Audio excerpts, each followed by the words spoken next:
In 2011, we launched a very bold vision.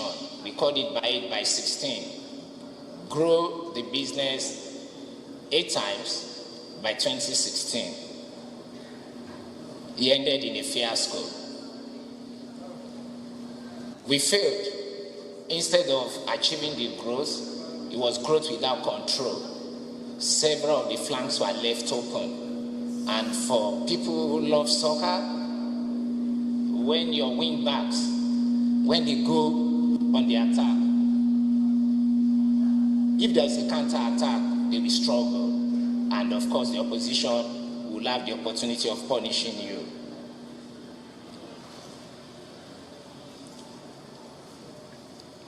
So I included that because it's important to note that even when you have a vision and the vision is bold, you need to ensure your flanks, they are well protected, right?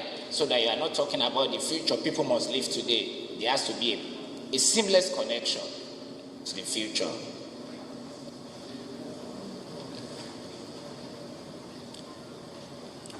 So talking about my journey to Edo State, it was in 2016. And again, in 2016, my company was already 25 years. And the same condition that existed when I started the business was that same condition in 2016. Acute dollar liquidity. The economy was contracting. And I knew that if we do not do something, the company was going to disappear.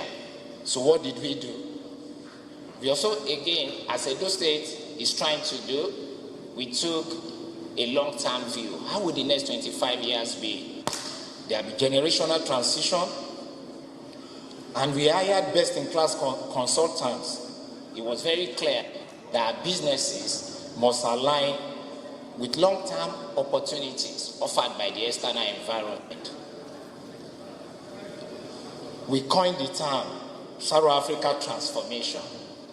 It was about moving our businesses from short cycle, light manufacturing business to long cycle, heavy agro-industrial investment that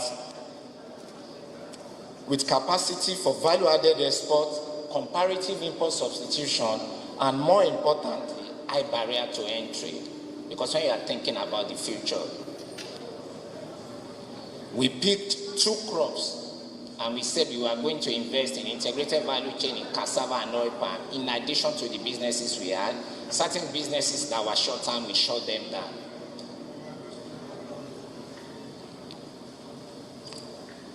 Edo State actually is perfect for these 2 crops. Cassava can easily be grown here. Oil palm is a native of Edo State, right? So, and funny enough, 3 years prior, or 2 years, the governor had invited me to invest in Edo State. When I did not come, he brought all the commissioners. He was then an advisor. We met at Southern Sun. We had lunch. I didn't take up the offer. Again, I want to point something out. That's a failure, is limitation of vision. 3 years later, here I was in the company of several investors that Mr. Chioke came from Lagos that we should come and invest in Edo State. He didn't know that Edo State was actually suited for the Saru transformation and journey for the next 25 years. Well, it took 4 years of pursuing the opportunities. I mean, if you know the governor, he's always dreaming. Oh, we'll do it like this. So we go like this. We do it like this. So we are like exploring, and he wanted the best. He wanted the best in class. So it took 4 years, several travels with the governor, Benin, Lagos, Abuja, Washington, D.C. Some people will call it, oh, why not just leave? Why not go back to what you are doing? And strategy is about burning the bridge. I already burned the bridge. I was not going back. Those things must be achieved.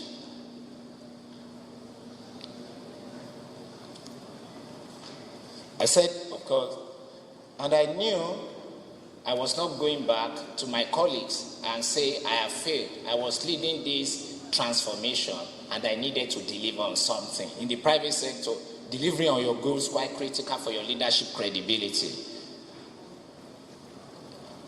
But important learning here, which Edo State could benefit from, is perseverance, resilience, and relentless pursuit of the vision.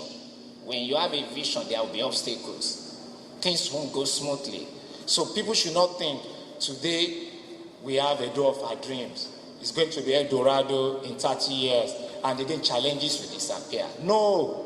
It's not going to be. Every way in implementing the strategy, you must overcome barriers and challenges. But you will always be guided by, you know what? On the other side, it's going to be better. And the legacy you want to leave far after you.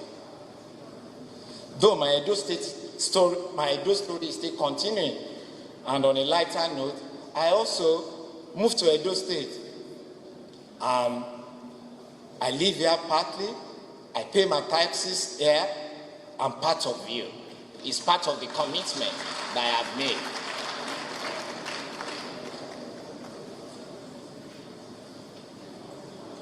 Now, going to the theme of the next 30 years, I want to commend the state leadership, my able governor and the deputy governor, for even thinking about the next 30 years. Yesterday, we were looking at some figures. So in the next 30 years, that will be 2051. So what would be the population of our state? You know, which type of roads would they be driving?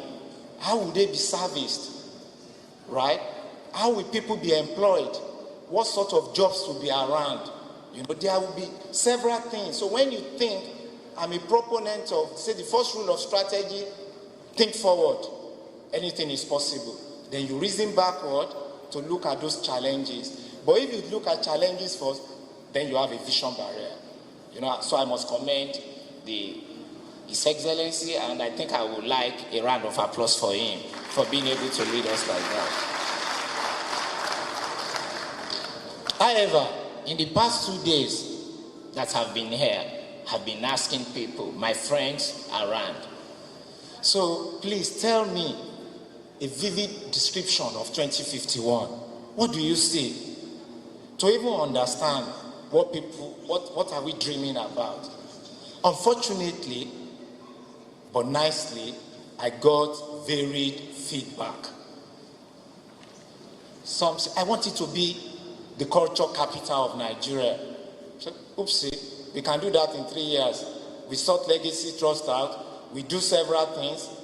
We are already the culture capital. Benin has always been on top, and we can learn a lot from the Chinese. They were on top. It's their right to go on top, and that's what. So Edo dreaming is not because we are that smart. It's because this is what happened before. 300, 400 years ago, when creative work came out of Edo State. So the question to me, what is the dream? And my advice is that there is need to be clear definition of point of arrival. In visioning, you have point of departure. This is where we are, and this is point of arrival. The point of arrival is not in big statement. Maybe we should have some pictures. Imagine a door like this.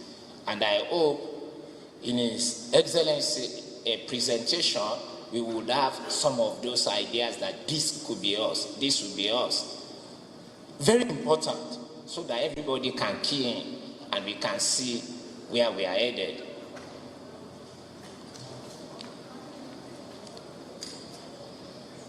In my humble opinion, in the state, there are enablers that could accelerate the actualization of the dreams. They are present. One, people and knowledge. The literacy rate in Edo State is one of the highest in the country. How can we leverage that? We are already seeing traction in what the current government is doing. But we heard the managing director of planning and policy of World Bank yesterday. It's not just, oh, I want to go to the tech hub and work for a company in Ukraine. No, you can work for Presco from the tech hub. You can help design a program for their sustainability. So, and you can earn even more than you will earn working for Ukraine. And by doing that, you would have even added more. You would have made money, and you would have added more to the economy of the state. Culture. At the UK Africa Summit in January, just shortly before COVID, 2019, I was, of course, in the delegation to the summit, and after a session at the London Stock Exchange, Mr. Governor was hungry and they had to eat, and we went to Wagamamas. Wagamamas is like going to Chicken Republic, right? And after the food, the other party had to go. His next appointment was at the British Museum. So I said, oh, we can't just leave the governor waiting. I was to return to Lagos that evening. So I stayed with him, and we were at the British Museum. So we went to the section where artifacts from Edo State were kept. I was shocked and surprised that our forefathers who had lived 350, 400 years ago made those pieces. It's not about returning them alone. It's about being inspired that the DNA that is in us from those forefathers show we can do anything we want to be. In Benin, in Edo State, I was proud to be a Nigerian, and I understood that our forefathers were not just people who lived in the bushes who were backward. Our forefathers here were smart. They did stuff that it's unbelievable, and we are even unable to catch up with today. So to me, that's a major headroom, as a major enabler. Of course, agriculture. Edo State is one state in Nigeria where in the North Senatorial District, you have the weather of the northern part of Nigeria. You can grow rice. In the south, it's a forest. Cocoa, oil palm, rubber. There's no such state in Nigeria where you could do those things together. So, but the idea is agriculture, everybody talks about agriculture, is overhyped. But the kind of agriculture that we are talking about is where the state will leverage its comparative advantage, provide the framework, bring investment. I will always use oil palm. 300, 400 million investment today is contribution of $2.5 billion to the GDP in 15 years down the line. If Edo wants to be the number one state in Nigeria to overtake Lagos, is possible. We are only limited by our dreams. And the theme here is about dreaming. It's about the next 30 years. It's not impossible. What I've not heard a lot in Edo State is the extractive industry. In the north, we have limestone. In a joint venture that South Africa is part of here, on the cassava farm, there is an oil field. There are gas lines. On all the oil palm concession, there are gas lines. These companies cannot take the cement and just go. They can't invest 500 million. We have to think of a way in ensuring they also contribute to this forward we see in the future. I don't know how that can be done, but we have to be able to figure out. And I was talking to the Commissioner for Solid Minerals and Oil and Gas yesterday. He has a lot of work to do. Infrastructure. The infrastructure I'm talking about is not just road. It's security. It's infrastructure for technology, right? Even at the Tech Hub, we still struggled a bit when we had the event with internet connectivity.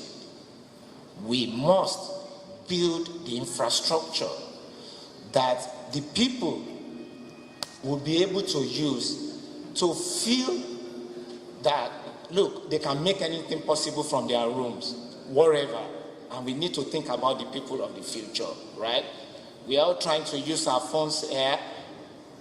The internet connectivity is poor, right? Even from the telecoms company, we need to figure that out. The infrastructure, road, healthcare, internet, all sorts as we go. But most importantly, governance. And I will talk a bit about governance, not just governance, not about grandstanding. We are talking about quality governance. Private sector, we like taking risk. We like taking risk. So we don't want everything to be smooth. So we are not going away, but we want to see transparency. We want to see commitment. We want to see vision. Governance delivers. Governance enables us to envision, and people will follow. I think on these 6 pillars, the states do have enablers in actualizing any dream that we set for ourselves. But I have 3 parting shots. 1, strategy is the relentless pursuit of what you believe in. I've said that earlier. 2, from my story, vision is not enough. Execution is more important. Lastly, I always like this Japanese proverb, which I learned at the HBS. Vision without action is a daydream, and action without vision is a nightmare. Thank you.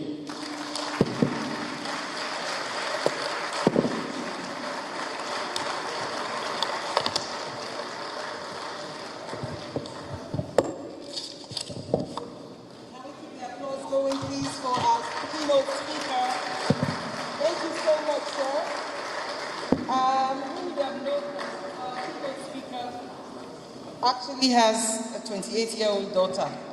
Who would have known? He doesn't look like that. Thank you very much, sir, for your inspiring speech. Thank you for reminding us that vision, right, without action is only a dream. And action without vision is a nightmare. So dream plus stakeholders engagement plus action, that will be success.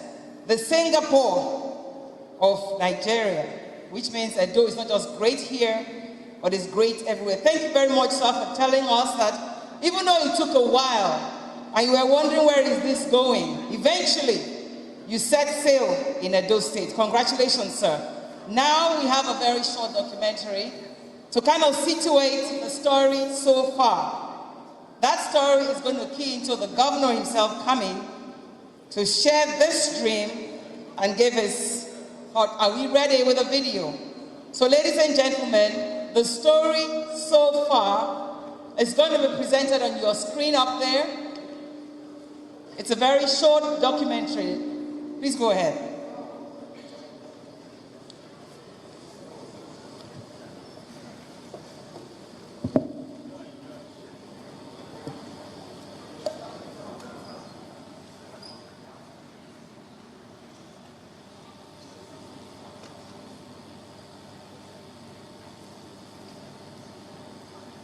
While the sound is being worked on, I just want us to also reflect a little bit on some of the things that Mr. Sarumi said.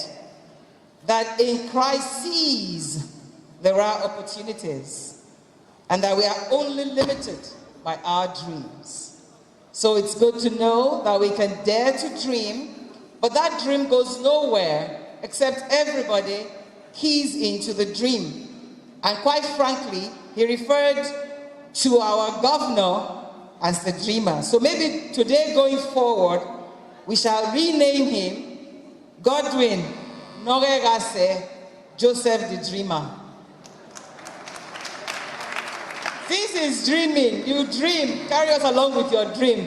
And we know it's not going to be a nightmare because we are going to buy into the dream.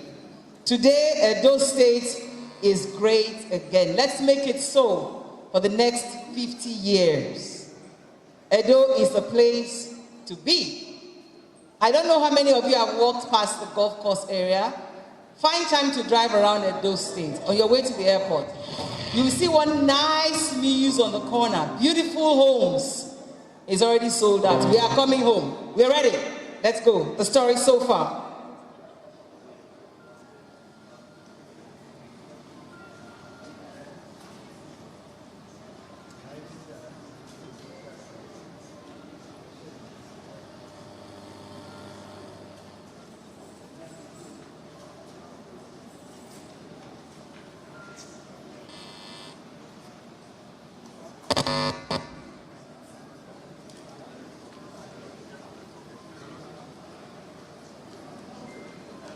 Can I hear some people here shouting, "The devil is a liar"? I remember the summit we had a couple of years ago,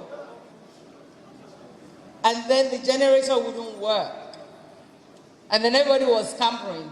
But look at this today, Edo always moves forward.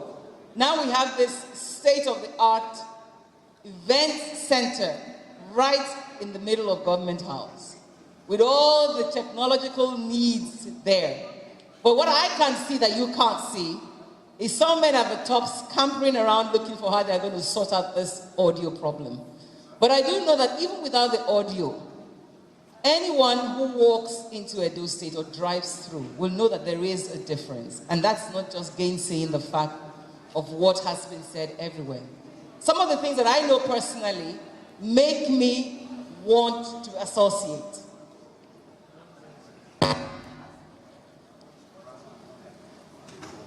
One thing I know for sure, there is no rushing our governor.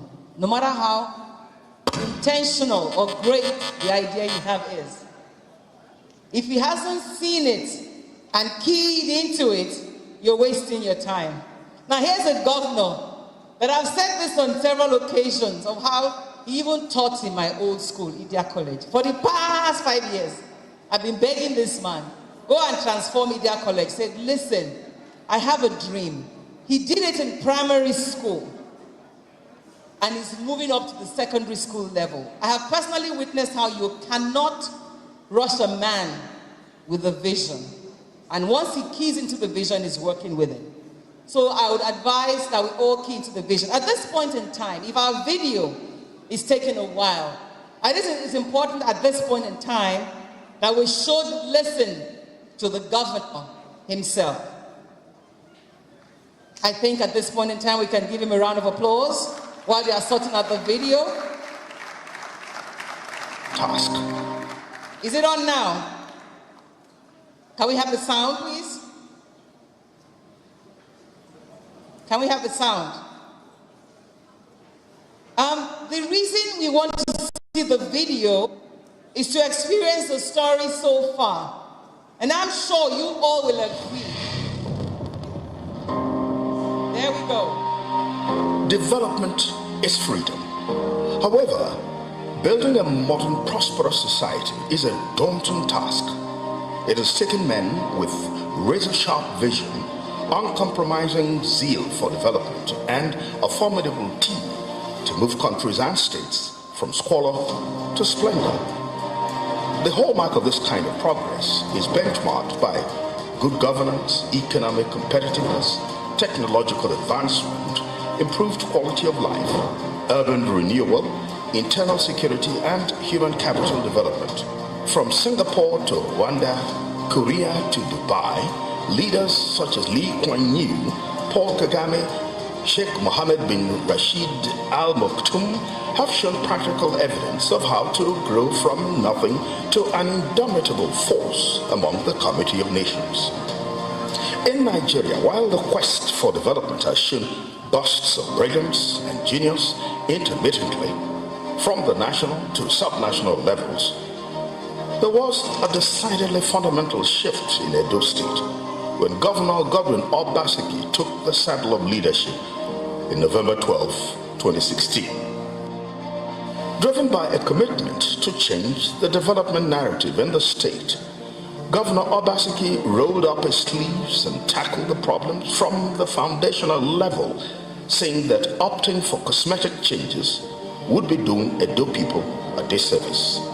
Working with partners, the governor in 2018 unveiled the Edo Basic Education Sector Transformation Program, Edo Best, famed today to be one of the most ambitious initiatives to tackle learning, poverty. Edo is rated as one of the top 5 states in the world championing this fundamental shift in learning according to the World Bank. Delegations from Rwanda, Liberia, Sierra Leone have visited Edo State to understudy the success story. Ekiti State has visited to learn from the Edo Best Miracle, while Lagos State, after reaching out to understudy the program, implemented a similar program. Governor Obaseki has also prioritized the development of infrastructure, including over 600 road projects, with at least one in each of the 192 wards across the state. The High Court Complex, Samuel Ogbamudia Stadium, Edo Production Center, Edo Innovation Hub, among others, are some of the notable physical infrastructure projects that give vent to the vision of repositioning the state for greatness. In the wake of the coronavirus outbreak in 2020, the governor rolled out a Marshall Plan from 2020 till 2021. The governance team set up by the governor continues to drive a holistic response which saw to the revamp of the state healthcare system, setting up a vibrant health insurance scheme which catered for frontline health workers, provision of relief materials to over 500,000 residents, development of a 200-bed holding facility to manage cases, among others. Edo was one of the first states in Nigeria to mandate the wearing of face masks in public places, and also the first to insist on the vaccination of people who gather in public spaces. The state continues to get accolades for its pace-setting response to the COVID-19 pandemic. The governor's clarity of vision has, unsurprisingly, attracted a number of co-believers. This is why today, the Edo Refinery and Petrochemical Company is set to pump refined petroleum products into the Nigerian market. The CCETC Osium Independent Power Project is already powering government buildings, including the Secretariat Complex, Edo Specialist Hospital, Government House, and streetlights. The cables are being connected to major streets in the metropolitan area to supply stable power to private homes who are willing to buy. These landmark projects and initiatives were quite instrumental in convincing Edo people that the governor's vision was sure-footed and unwavering, thereby inspiring them to overwhelmingly vote into office for a second term in 2020. The confidence reposed in the governor's march to development has also helped in securing 69 billion naira investment for the oil palm plantations in the state, even as international companies continue to break grounds in the state and provide jobs for Edo people. As the state's retail sector comes alive, ShopRite has commenced the building of a mall to join other brands like Jara, Domino's, among others. In Edo today, there is a new way of doing business with government. From Edo GIS, which has digitalized land administration, to the new secretariat, everywhere is sparkling with new energy, bright smiles, and a commitment to change. The Edo State Civil Public Service Transformation and Enhancement Program is injecting new processes, structures, ideas, tools, and personnel to deliver optimal service to Edo people. A new culture has evolved, and it is driven by technology and data. At the Edo Tech Park, Working with our partners, Decagon, Edo youths are being trained to conquer the world using the power of software engineering and coding. At the Edo State College of Nursing, Edo State College of Education, and Edo University Uzairwe, among others, the change is palpable. With graduates receiving top-class education, they will contribute to building a vibrant economy, setting up businesses and million-dollar startups in our state. We are building a sustainable future today, providing our people with the tools and expertise to confidently take on the world and dominate, so that together we can all make Edo truly great again. Welcome to Alaghodaro Summit 2021.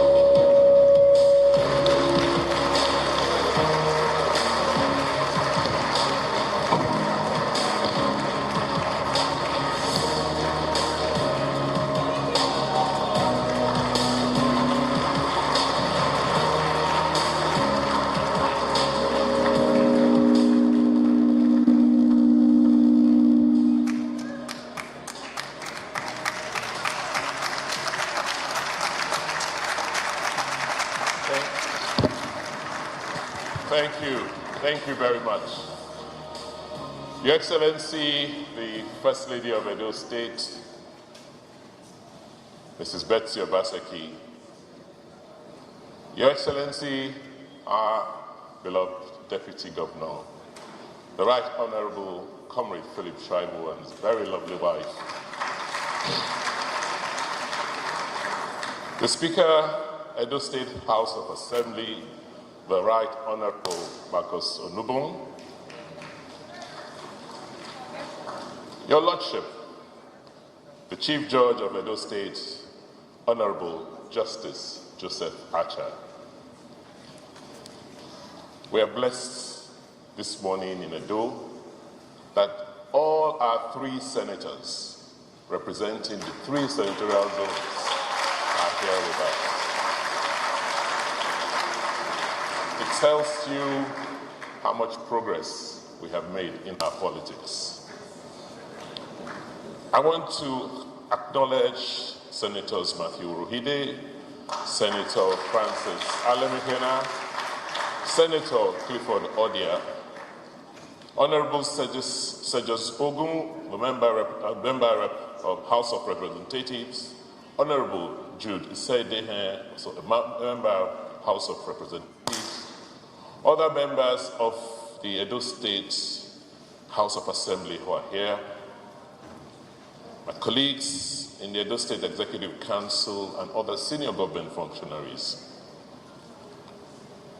the State Chairman, PDP, Honorable Anthony Azebemi, and other party leaders.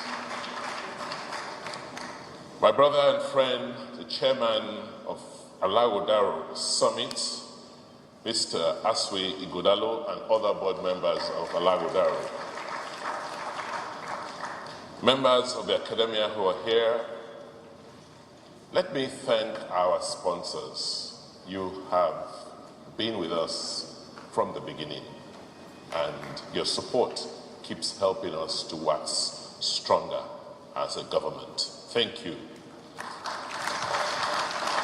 Our distinguished panelists, many of you have traveled from far and near.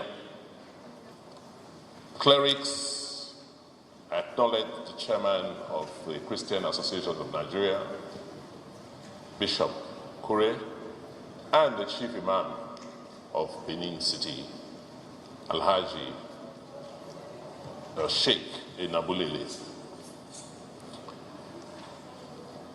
His Royal Majesty, the Omonobade du Kwa Kolopolo Obaiwari II, the Oba of Benin, who is ably represented, Oba Atokwe,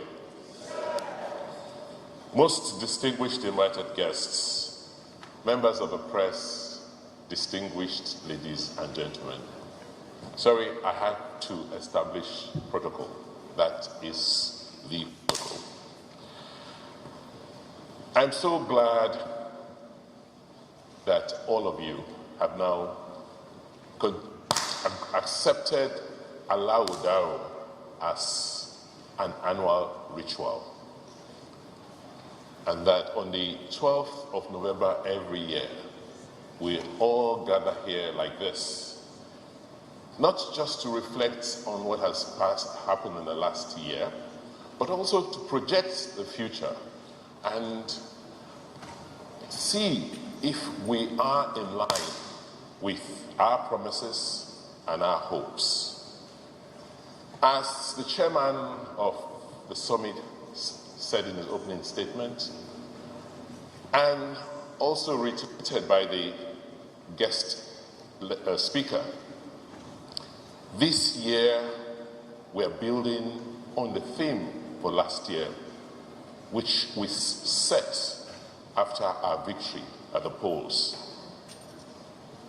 For us, the victory of September 19th last year clearly was a turning point from which we have redefined our future as a people. We were dreaming, but last year our dream came true. And we haven't stopped dreaming. We don't daydream, and may God not allow us to have a nightmare.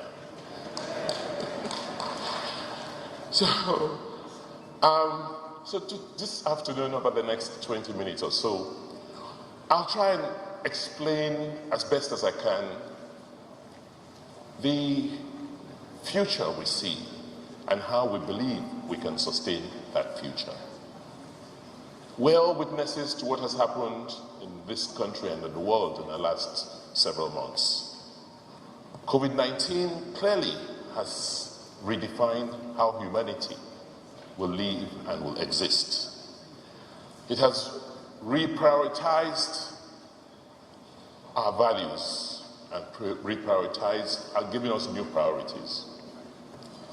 As if that was not significant enough, what has happened in the global energy market, the way the world now sees energy, sees our main product, but crude oil, has changed.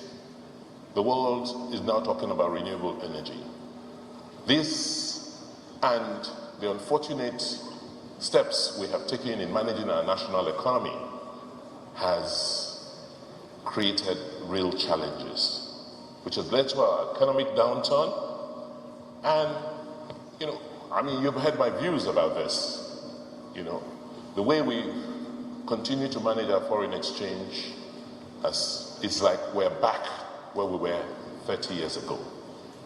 You heard the keynote speaker talk about his experience. But what is interesting is that what's going on today is not new. Listening to Mr. Sarumi, I said, oh, it's true. 30 years ago, we had similar challenges. But unfortunately, what we have today is life-defining. There are certain fundamentals that have shifted. The ground on which we stand has shifted. So we cannot continue to think about making the sort of mistakes we made 30 years ago, because it's really costly and expensive. But we know that Nigeria and Edo State still have a bright future despite all these challenges. And as the keynote speaker mentioned, and also attested to by this engineer and futurist, Buckminster Fuller, he said, you never change things by fighting the existing reality. What is. The situation we're in today is what it is. We have to just accept it. If we need to change it, then we must build a new model so that the old model can become obsolete. And that's the way we see our future in Edo. We believe that Edo will be great again. It will be great because the people of Edo will make Edo great. How will they make it great? First, by the way we organize how government works. Our government now needs to be organized to work for our people. Not for a few, but for everybody. Will we become great again when we focus on developing the human capacity of our people? That is what we have been. That is what we've done through the centuries. And that is what we will do in our current situation. We will become great again when we take advantage of our natural endowments to drive commerce and economic activities. And we have myriads of opportunities and advantages, from our location to our land to the diversity of our ecology to the most important people. Once, as government, we combine all of this together and focus on them, Edo will become great again. We're just not dreaming. We have been at this for 5 years. This is our 5th anniversary. So it's just not a daydream. It's real because we have some experiences.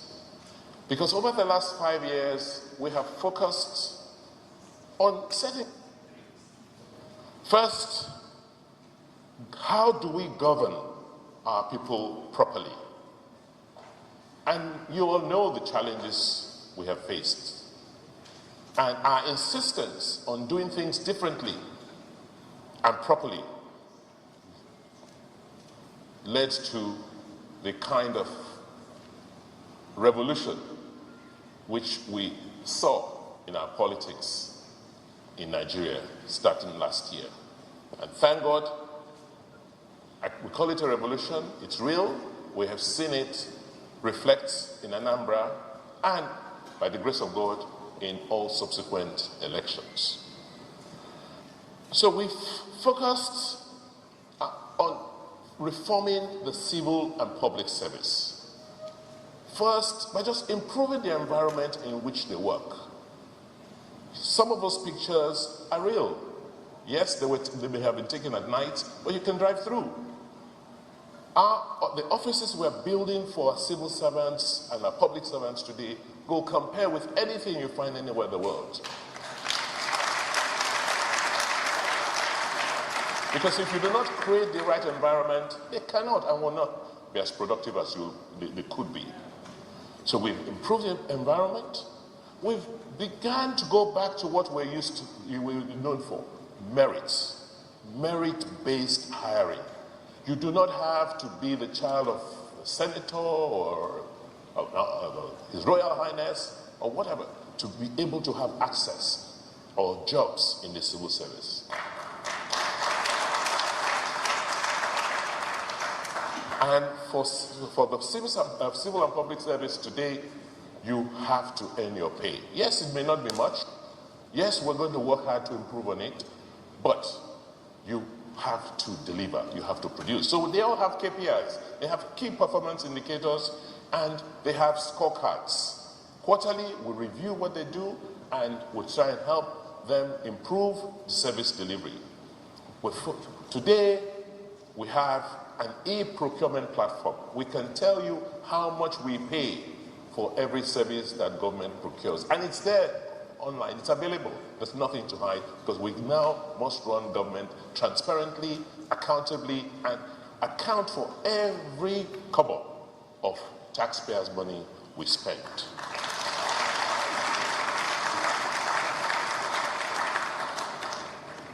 The story on education has been told severally, so I'm not going to, emphasize it again. The documentary showed it clearly. But what we have now seen is that in 3 years, we could transform the way our children learn. We've been able to create an educational system, particularly at the basic level, that gives these children the confidence and prepares them to live in the world of the future. So the children who are in our basic school today, I have no doubts in my mind that the 275,000 of them which we have on our database and we are tracking today, we will be able to follow them through life and support them in their future careers. I am so confident that with what we have laid down today, we're tracking the best, the top performing pupils in our schools. And in 5-10 years' time, when they're going into secondary or tertiary schools, we tell that these 10,000 of them or 20,000 of them will make great surgeons, will make great engineers, and we can now begin to plan on that basis.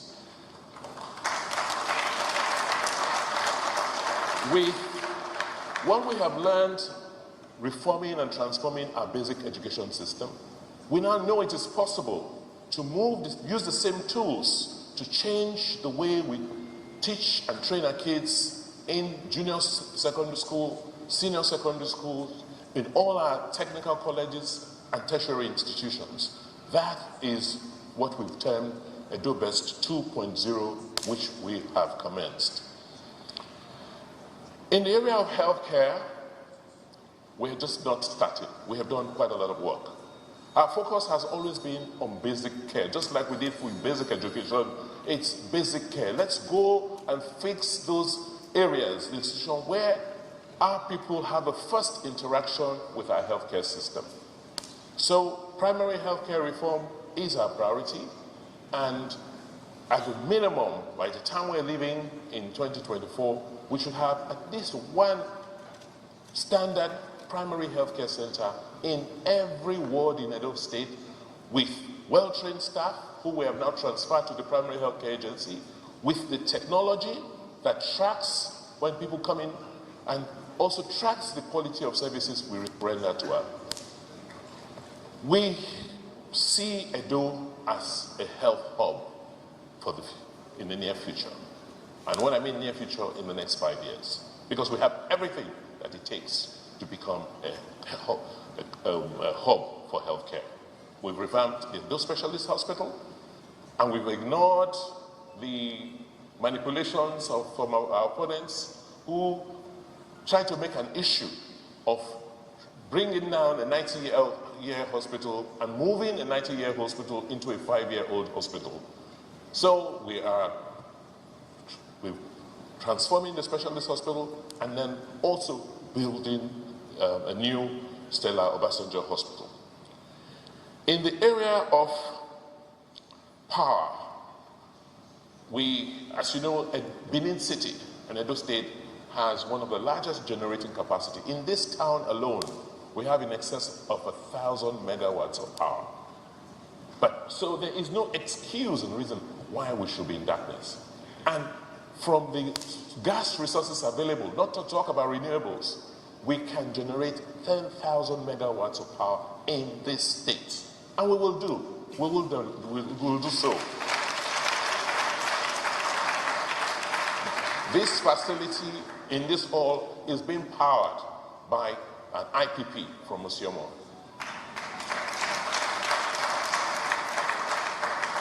We started lighting up Edo State, beginning from the Ring Road, and our goal is that within the shortest possible time, we would have built a network of over 200 kilometers of streetlights starting from Benin.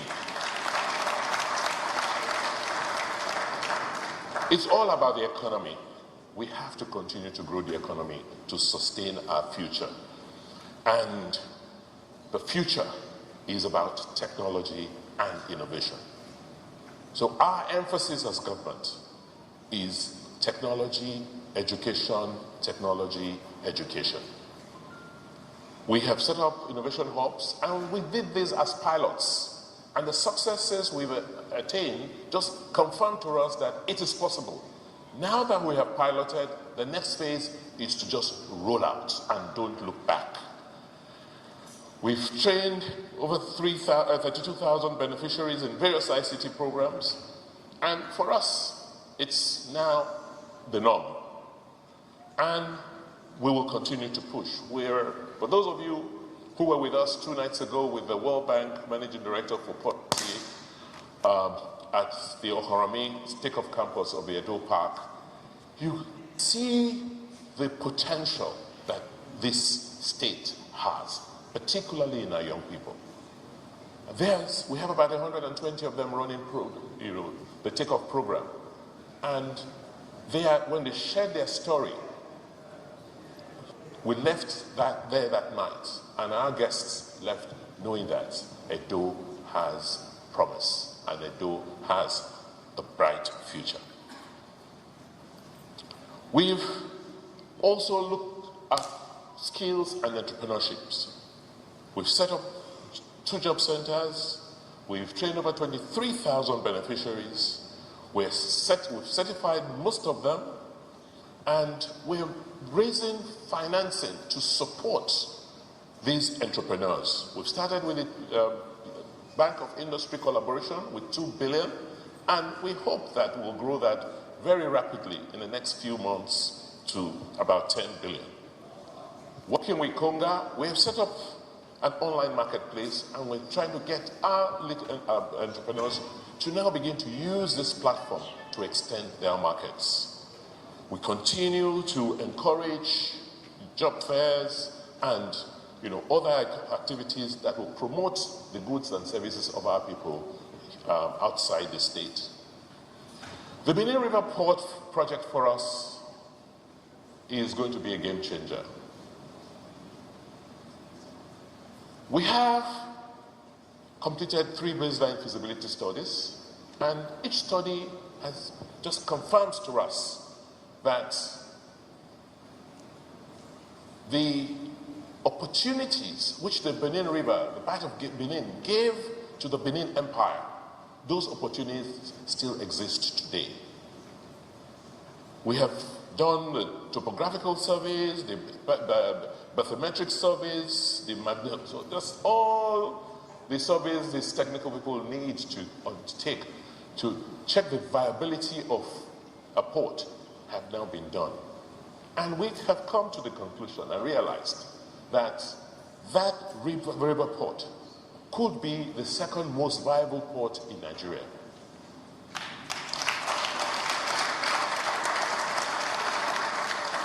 And it's one infrastructure that we must build. And we've done a lot of work, including all the alignments to connect the port to the main city. All of that has now been completed. In terms of agriculture, we're still going to talk about it a bit, but that's what brought our keynote speaker here.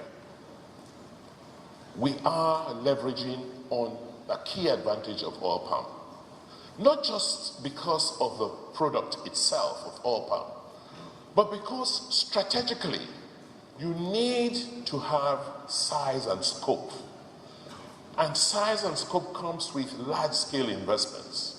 And so we're seeing that palm oil is that crop that will bring large-scale investment in the way we think about agriculture. How you prepare land, how you get inputs, how you train extension workers, all the things that you need to do to make agriculture successful. Once you have, large players coming in, they help you set the standards. And then every other crop production now follows from there. So that's the emphasis, that's the strategy, and that's why we can't thank enough our partners who have come together under what we call the Edo State Oil Palm Program, where we have allocated 102,000 hectares of new land, mostly degraded forests, to now commence, the production of oil palm and reenacting what we used to be. We can't continue to lament that palm oil was taken from here and taken to Malaysia and Indonesia and see what it's doing for them. I mean, We can't continue that lamentation. The land is still here. The crop will still do well. So, strategically, let's just start and get it done. Our dream is that, in another 30 years' time or less, as you're flying into Edo State, all you'll be seeing are farms, just like you see everywhere else in the world. But all of these cannot happen if there is no law and order. Because in our oath of office, we always swear to protect and protect our people. So it's about law and order. Our democracy cannot thrive, will collapse without law and order. That's why we're emphasizing law and order. That's why we are emphasizing investment in the judiciary, in the process of making laws, in policing. Edo State, we know it's only a question of time. We will have our state police. It's just a question of time. Because you cannot run a federal system without it. But before that, we're collaborating, and we will continue to collaborate with the federal security structure. We've built and designed our own security structure around the federal system today, and we will continue to invest even in that system that is controlled federally. We built and established the Marine Police with marine bases in Olobo and Gelegele. And the success of the Edo Community Policing and Vigilante structure has been amazing. Last night, about 1 a.m., we drove into town to just, as I do randomly, to check and see what's going on, what they're doing. And I found them up front of Oba Market, where they had just arrested a young man who beat and hit somebody else at another checkpoint. And I left feeling very, very good that security is local. Only the people can secure themselves. So as a state, we'll continue to invest and work with the security agents to invest in our security. So over the past 5 years, like I said, we've done as much as we can. We've laid the foundation. We now know that it is possible, that our dreams can become reality, that we will dream and we will not have nightmares, because we have a strategy or strategies backing our dreams. So today, we're going to be talking and launching Edo State's 30-year development plan. What we have tried to do is not to produce another document. What the plan is a new system.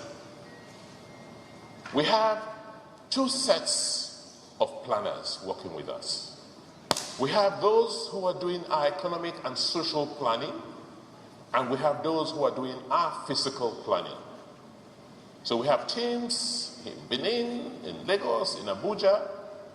We have teams in Benin, in Beirut, and in London, all working. But our insistence is that whatever we're doing must be domiciled in Benin, and we must have hundreds of young men and women who now must be involved with them in that process, because these youngsters are the ones that will implement the plan. Planning on a plan is not a document. It has to be a process. We have to live it. And that is what the Edo 30-year development plan is about. It's broken into periods of 5-year periods, and we'll have 6 of those periods, which we hope will span about 8 electoral cycles. I know that for me, one of the biggest or greatest concerns people have is that, Mr. Governor, yourself and your team are doing so much. What will happen when you leave in 2024? What's the assurance that all these things, all the innovations, all the reforms you're undertaking will continue? Who will be your successor? I've said to them, I can't guarantee that my successor will be able to do exactly better than I've done. It's not, because we are human. But what we can guarantee is that once we have a system that calls the leadership to account, when we have a system, when the people know and understand what to expect from government, then that will be a better guarantee to ensure that the system continues to work and run the way the people want it to.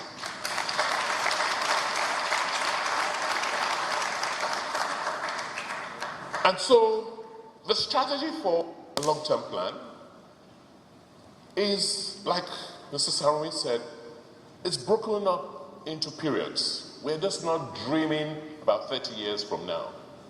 We're dreaming about 2023, we're dreaming about 2024, 5, 6, and we're dreaming about periods between 2021 and 2025, and then, in such blocks. But what are the key things we must do?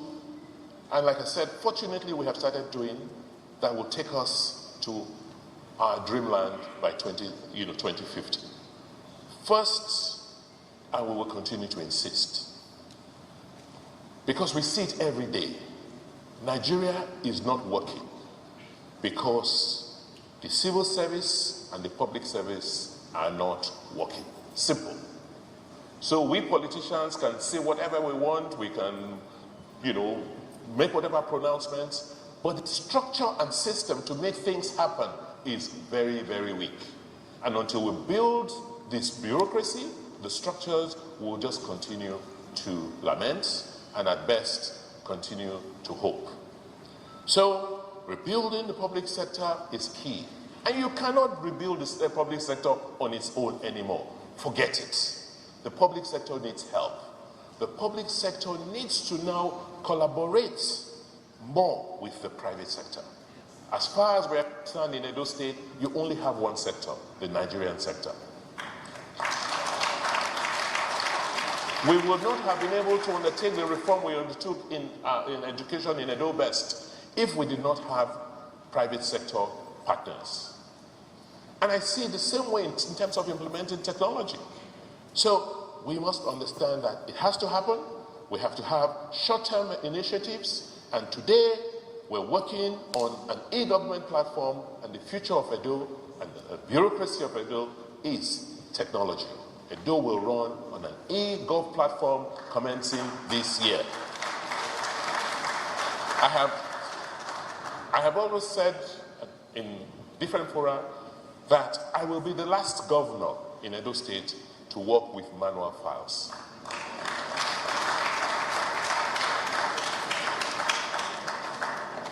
The next 30 years will mean us focusing more on our human capacity. It's education, education, education. We have to, like we've started, to deepen the reskilling of our workforce. I am going to be receiving a delegation next week, and we want to look at the possibility of reopening our primary schools, our basic schools, for adult education, to help those who missed out come back to school.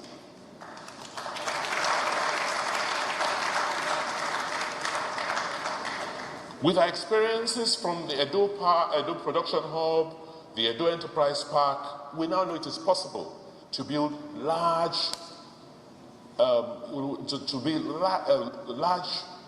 parks or areas where people can come and converge and undertake economic activities. So we're fortunate, like in Olobo, for instance, with the Osioma power plant, we're setting up the industrial park. Towards Ihovo, with the Azura and Ihovo power plants, we're setting up a production park. So wherever we find infrastructure, we will just prepare for people to go there and then undertake their economic activities. We are going to continue to leverage on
he started his business, the situation in Nigeria was not radically different from what it is today. Foreign exchange was scarce, inflation was very high, but they persisted. They broke their plans down into periods. They failed in some areas. They stood up, took on the challenges, but continued to persevere. Today, they're investing billions of naira back in Edo and in other parts of the country because they had a strategy, they had a focus, they have a sense of a future, and they had a dream, and they worked and lived that dream. So today, this morning, we are here to assure ourselves that the future is bright despite the challenges. To assure ourselves that we know what to do. We know that at the end of the day is about economic growth. That if we do the things we have planned to do, we will make Edo a center for economic transformation. I am an investment banker, and I want to tell you that the money to do it is available.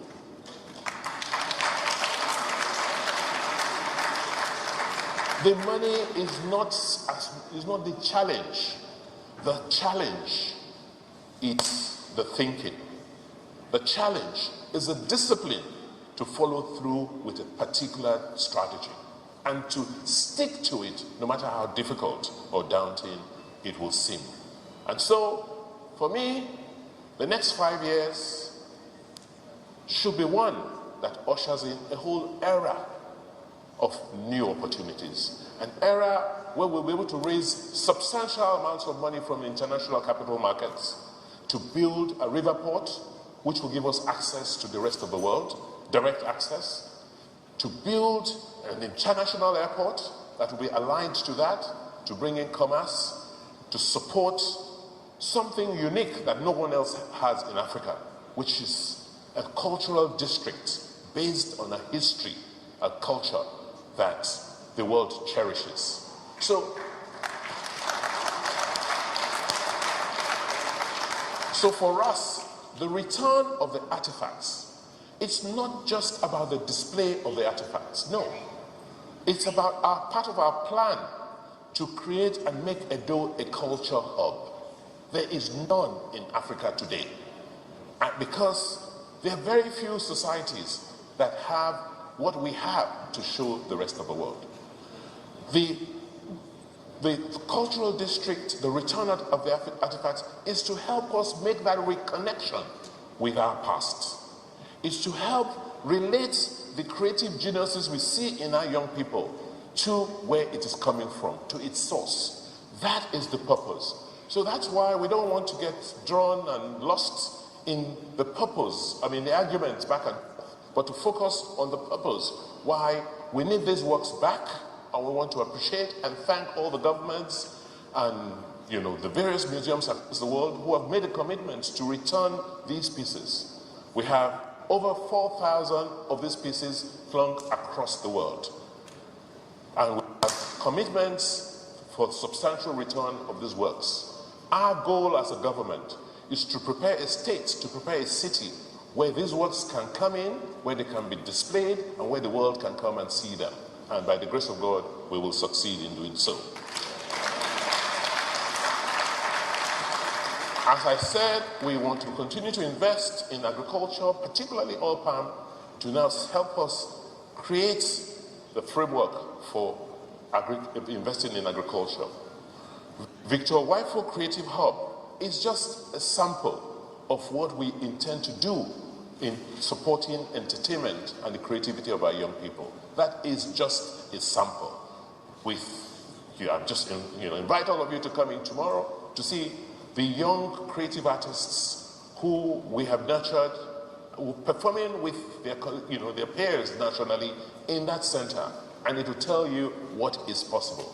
And these are ideas that have been brought into reality by young men and women who are working with me. They make these difficult challenges look so simple. The Edo technology park. We just don't like to talk about ourselves. We don't like to be modest. But we will be here next year, and we will take a tour of what's going on in that park. And so, distinguished ladies and gentlemen, it is now my singular honor and pleasure to thank all of you and to say that today marks the beginning of the launch and implementation of the Edo State 30-year development plan. Thank you. The city is calling, oh arise, sons and daughters of the land. The king of the city is marching. Bigger round of applause, ladies and gentlemen, for His Excellency. The founding fathers of labor. I think we should do better. Thank you. Thank you. Straight away, we move on to the plenary section. The first plenary will be looking at empowering the next generation through innovation and digitization.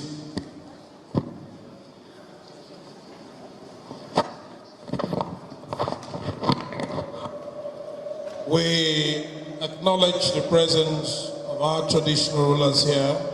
They deserve a round of applause, please. Let's put our hands together for our traditional rulers from the north, central, and south. Just as my colleague Adesua described Mr. Governor as the dreamer, the Joseph, I want to describe my governor as the Moses of our time. And we're told by the Bible that Moses walked with God and he led the people of Israel to the promised land. And therefore, the Moses of our time, Mr. Godwin Obaseki, is leading us to the promised land. He deserves a round of applause. He has got the dream, he has got the vision, he has got the strength, and God has given him the mandate, and certainly we will get there. If you believe that, can you put your hands together? Thank you. And very quickly, for the first plenary, may I invite Ms. Ida Umbobo, Senior Digital Development Specialist, World Bank, to please step on to the podium to further introduce the panelists who will discuss empowering the next generation through innovation and digitization.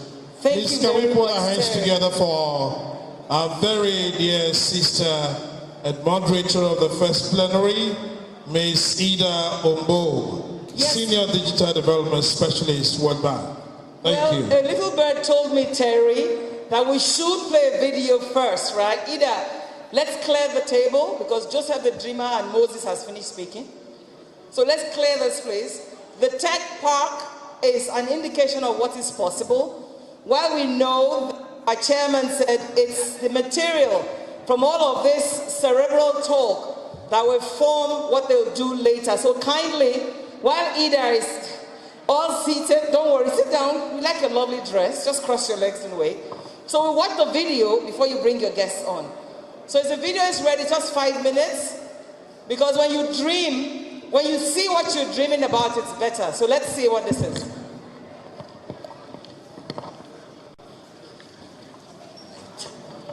The COVID-19 pandemic and dwindling oil revenue makes even more critical the need to empower our youth for global competitiveness. The global tech talent shortage presents a strategic opportunity that can be leveraged for creating productive engagement for our young ones.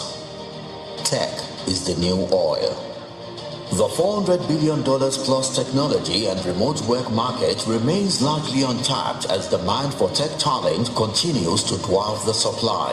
Edo youths can fill this gap through the strategic provision of talent acceleration and the enabling environment to support a thriving tech ecosystem in the state. Training 15,000 engineers at Decagon. Through our partnership with Decagon, the state will host the training of 15,000 youth in core software engineering skills within the next 5 years, with guaranteed job placement on completion of training. Hundreds of these are already in the program at our takeoff training.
My name is Ida. I just wanted to start by just talking about the trends that we're seeing. When you look at the predictions in the year 2025, the World Economic Forum has indicated that we're going to lose 85 million jobs to technology, but we will gain another 97 million. Nigeria in itself will have 45% of their jobs being susceptible to automation, which means that we really need to start thinking about digitization and upskilling of youth today. Edo State in particular is a unique situation because half of their population is actually under the age of 30. At the same time, they have 15.3% of unemployed youth, 19.3% of underemployed youth, and as the governor indicated today when he was launching his strategy, job creation is really central to everything that's being done. But we can't talk about the digital economy, we can't talk about job creation, we can't talk about innovation without talking about internet access and broadband. And as our keynote speaker indicated as well, that is still a big challenge. Nigeria currently only has 55,000 kilometers of fiber, and they need 167,000 to have universal broadband. As things stand today in terms of the current status quo, it will cost $3.4 billion to roll out broadband in Nigeria. But with significant reforms specifically related to rights of way, this amount could go down to $1 billion.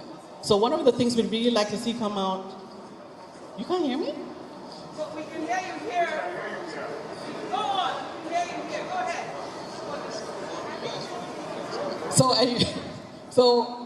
One of the things we'd like to see come out today is the reforms related to rights of way that will really allow us to not just grow the digital economy, but also achieve some of the goals that the governor indicated today, 1, 4, and 5, related to e-government platforms, broadband internet, and also financial inclusion. So with that, I think I'm going to move to talk to Sarah. Can you hear me properly? Okay. So Sarah works for the Edo State government, and what we want to speak to her about is really give us an indication about some of the reforms and plans and strategies that the government is launching to support job creation, innovation, and economic growth, specifically linked to what we saw today about the short and long-term goals in the master plan and also the Edo State development plan. They can't hear me, so I'm not really sure. Okay. Thank you very much. Based on our pre-discussion, I think I can basically follow what you've said. And I'd like to just stand on the existing protocol and say, as a true Edo daughter, Wabohia, Wabulu, Wawese, welcome to Alaghodaro. It was Eleanor Roosevelt who says that future belongs to those who dare to dream and believe in the beauty of their dreams. Here in Alaghodaro today, we're going to talk about Edo State. We have dared to dream, and we have not just dreamt, we're doing what is necessary to achieve the dreams of the future. The governor has spoken, and we've shown a lot of what we're doing in that sector, talking to our digital transformation, talking to what we are doing in our innovative hubs, talking to what we're doing in our the transformation, not just in the people, but in the sectors, agricultural transformation, the health transformation, the civil service transformation, and we're looking at building people. Edo Best is one of our transformation efforts, talking about building the people we will need to actually achieve the Edo State of our dreams and the Edo State of the future. So yes, it's not just about dreaming, it's about doing what is necessary, putting in place the right policies, and putting in place the right people who will enable us achieve the Edo State of our dreams and the Edo State of our future. And we do very believe in the words of Walt Disney that dreams come true. And in Edo State, we are not just dreaming, we are working to ensure that those dreams do come true. Thank you very much. Thank you, Sarah. I think next, George, it would be great to speak to you. So, as you know, we saw in the booklet that Edo State has done quite a lot when it comes to upskilling their youth. Human capital is central to their goals, and this is reflected in their state development plan. You can see they've trained they've given jobs to 160,000 youth. They've trained over 32,000 people in the Edo Innovates. They've trained 11,000 teachers, 200 nurses. They've been doing quite a lot of work. But when you look at the population and the amount of people who are unemployed, you're talking about almost 2.3 million people who need jobs. How does Edo State start thinking about how to upscale these initiatives so they can start talking about hundreds of thousands and millions of people who are being trained and being driven into the digital economy? Okay. Good afternoon, everyone. Excellency, I would stand on the existing protocol so that I don't waste too much time. Ada, I think it's quite a tough question that you've asked me. The reason is because we are here at this event, supposedly partnering with a governor that is clearly, way ahead of the pace in terms of like achievement and all the technological developments that we have in the state. But the question you're asking me is for me to point out what gaps I see, and quick wins that we can be able to still harness. So I think that, while His Excellency was giving his speech, he made mention of, always taking the approach of reaching out, to the grassroots and trying to pay attention to the service points where the, actual people can come and, have contact with the service, where he spoke about, basic education, primary health care as well. I think that is also an important approach that we can take to digital upskilling. I'm going to limit my answer to the context of digital skills. The reason is because today we are doing an amazing job with Edo Innovate, but there are 3 senatorial districts, 18 local governments, and about 192 wards in the state. And you have Edo Innovate, maybe 1 center to serve all these people. So the work is impactful, but then you look at the depth and the reach of what you have. It's not as much as what you want to do. And the fact that we are racing against a situation that is very there, you start to ask yourself, what can we do quickly to expedite this? I see an opportunity around policy, for example, how the state government can be able to, through some sort of political lobbying, push for local governments to be able to set up ICT hubs. It becomes mandatory to set up, we can even through the legislature, set up ICT hubs in the 18 local governments of the state and have a small budget set aside to ensure that it runs sustainably. That is one. 2 is the fact that we also need to find ways to bring home some of the success stories that we have. Because when you're talking about skilling, there are 2 factors that you have to consider. One is the fact that you need to create access for it to happen. Then you need to ensure that the pool that you are looking to upskill, they are inspired, they are motivated enough to learn. And to do that, you need success stories. So we've heard about people like Ezra in Lagos, who has exited Paystack for 200 million. We need to bring this kind of success stories closer to our people as a way of demystifying that whole value creation through venture building and leveraging digital skills and talent.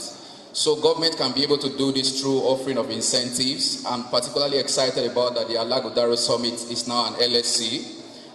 What we would also like to see is probably a situation where that goes even further to become a limited partner to some sort of a seed fund focused on investing in startups that are domiciled in the state. That way we can, in the next few years, start having exits that will serve as inspiration and motivation to the entire pool, and then we can get more people in. Thank you. Thank you, George. Chris, we saw earlier this morning when the governor spoke to the 30-year plan that one of the priorities is launching e-government as priority number 1. And we've seen historically in Nigeria, private sector platforms have been very successful. They've employed about 2.9 million people. We have about 90 platforms, and they're projected to earn up to $75 billion by 2025. Public platforms, on the other hand, have not had such success. Only 3% of Nigerians are currently accessing public platforms. So what would you suggest in terms of practical tips and guidance Edo State government to take on board so that that e-government platform is successfully launched and implemented? Okay, thank you, Ida. It's truly an honor to be here. While I sat down, I was actually in awe with the visioning that the governor has put forward before us. I think, in all honesty, there has to be a combination between private sector and public sector just to drive these initiatives. And to speak to your question in particular, digital platforms are a way to reach millions of people because of the scale. And one of those digital platforms that can help Edo to reach those objectives are a single window portal. A single window portal is actually best practice to drive breaking up silos within ministries, departments, and agencies, and foster interagency collaboration. So if you had a single window portal providing digital services to Edo State citizens and people beyond, easily people can see what is going on in Edo State at a glance and access and consume those services. One of the things that I would also like to mention is the importance of an e-government strategy as the foundational pillar to drive the digital economy. Because I'm very aware that people think that government is responsible to build digital transformation, to build the digital economy. But globally and in civilized climes, the private sector actually drive digital economy and digital transformation. And the core responsibility of the government is to ensure that they themselves are digitized and they've actually implemented digital transformation. And an e-government strategy actually will set out all the initiatives to digitize government end to end and show a roadmap to be able to achieve that. I will talk a bit more about the platforms later, just to give opportunity for the other speakers as well. Thank you, Chris. Yvonne, we also saw when the governor was not launching, but speaking to the short and long-term strategy, that financial inclusion for women was a priority. Now, considering that a large percentage of women in Nigeria remain unbanked, considering the low penetration of NIN enrollments, and considering the lack of access to mobile equipment as well as digital infrastructure, what are ways that, in your experience, you find could really support the youth in Edo to actually embrace sort of digital financial services and become included as part of that community? Thank you very much. So with financial inclusion in particular, we need to, as the government is doing now, Edo State government is doing now, focus very sharply on SMEs and MSMEs for women. In doing that, we need to think beyond our digital capabilities at this time. And so we have tools today, USSD codes, and ways that we can transmit money to people, platforms, Instagram and other things where we can communicate to these people whilst we're doing the digital rollout platform that we were thinking about. Through these channels, we can facilitate payments, we can facilitate communication, and we can facilitate training to these two for financial inclusion. The First Lady of Edo State is supporting an initiative today where there is, or supporting an initiative for Edo women, where a Nigerian company called iRecharge has created a platform that is fit for our purposes.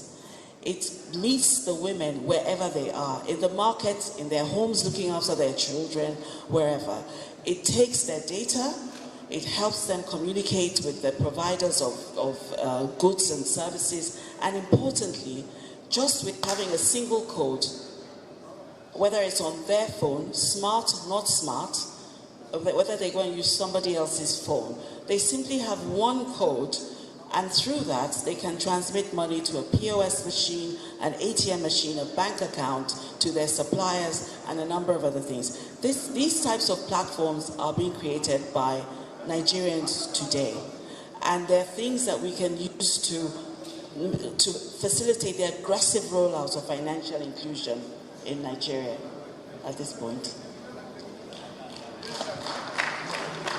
And Yvonne, just coming back to you again, I know you do quite interesting work with young women as well in Nigeria, and you're launching today in Benin another program supporting young women to sort of become entrepreneurs, financial inclusion. I think it would be great for you to speak to that, because as the governor said, sometimes these are things that you pilot, it succeeds, and then you scale it even further. Yeah, I mean, definitely it will scale further. I think the important thing, though, also is Edo State is leading the charge on making business life easy for for businesses. And this is one of the most important messages I'd say to you, the governor, to keep on thinking about how it's one thing to start for people to start businesses, because we talk about job creation. What we should really be thinking about is helping people create jobs, but more importantly, sustaining the companies that are created from these jobs. We all know that with startups, 80% of them will fade, will disappear or morph into another shape after the first 2 years. So the challenge that we face in Edo State is how do we support these companies from the beginning, make their lives easier to do. And the tools are there already, but it's actually being very intentional about the survival of the businesses that these, not just women, but frankly, anybody who is financially included or who has small businesses. I know that there's contemplation of business facilitation hubs that will support the tech hubs, for example. If you look at the Decagon initiative you're doing, there's lots to learn from the Andela model. Very aggressive, high number of young students, who came through this program. And then the model shifted to a more commercial model that did not include our youth. So as we think about this, the scalability and the sustainability of these, by supporting the businesses, the security environment is here already. And the vision you have means that necessarily Edo State will be a mega city in Nigeria within the next 10 years. Because if you have security, you have proper governance, and you have an enabling environment for the youth to thrive, you're thinking now largely about Edo youth. You need to be contemplating the infrastructure that will support youth from all across the country, perhaps other parts of the world as well. We'll talk about financing that in a minute. So we have our final question for Mr. Osai. I know that you work in digitizing agriculture to try and get youth to be more actively involved. And it'd be interesting for you to speak to that as well, because we know the informal sector was really affected by COVID, and agriculture takes a huge part of that. With the lack of digital identification, lack of digital equipment, lack of broadband, how exactly do you propose to support youth in Edo State who are interested in agriculture to go into the tech aspect of it? Thank you very much, Ada, for the question. I think there are a lot of opportunities in the state across different sectors that innovation and technology actually unlock values out of.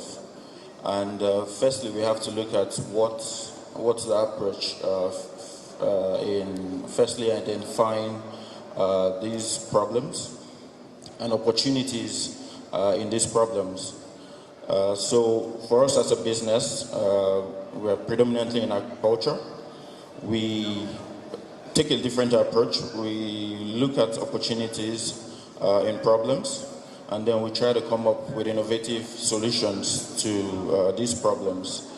And a lot of them will be technologically backed. One of the things we're looking at that I think is key is to sort of create a blockchain-backed supply chain-driven platform that connects smallholder farmers directly with consumers to improve traceability across the food chain. And I think it's a great opportunity for a lot of youths in the state to plug in, not just from the growing part of it, but also in other value-added services, from logistics to other support-related services. Another way that I believe technology can impact the agriculture sector is using geolocation technology to improve logistics and drastically reduce food wastage. In doing this, there's a lot of opportunities as well for entrepreneurs and youths in the state to key in and fill those gaps. The last point I would mention is using satellites to sort of ascertain rural assets to give loans to farmers, which talks to the point of what Ms. Yvonne just mentioned on financial inclusion. How do we make the disbursement of loan facilities to farmers as fluid as possible? Thank you. Thank you. So we'll move to the next segment of this panel discussion where we'd like to invite questions from the audience. We'll have 3 questions. Please keep them short. Only questions, no comments. And we'll either have the panelists respond or somebody from the government team. So the floor is open. And I believe there's someone there with the microphone.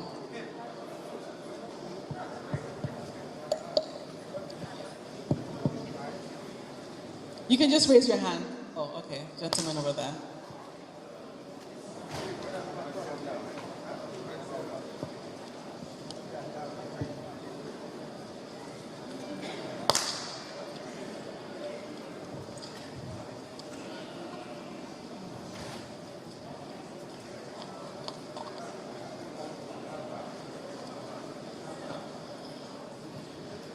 Good afternoon.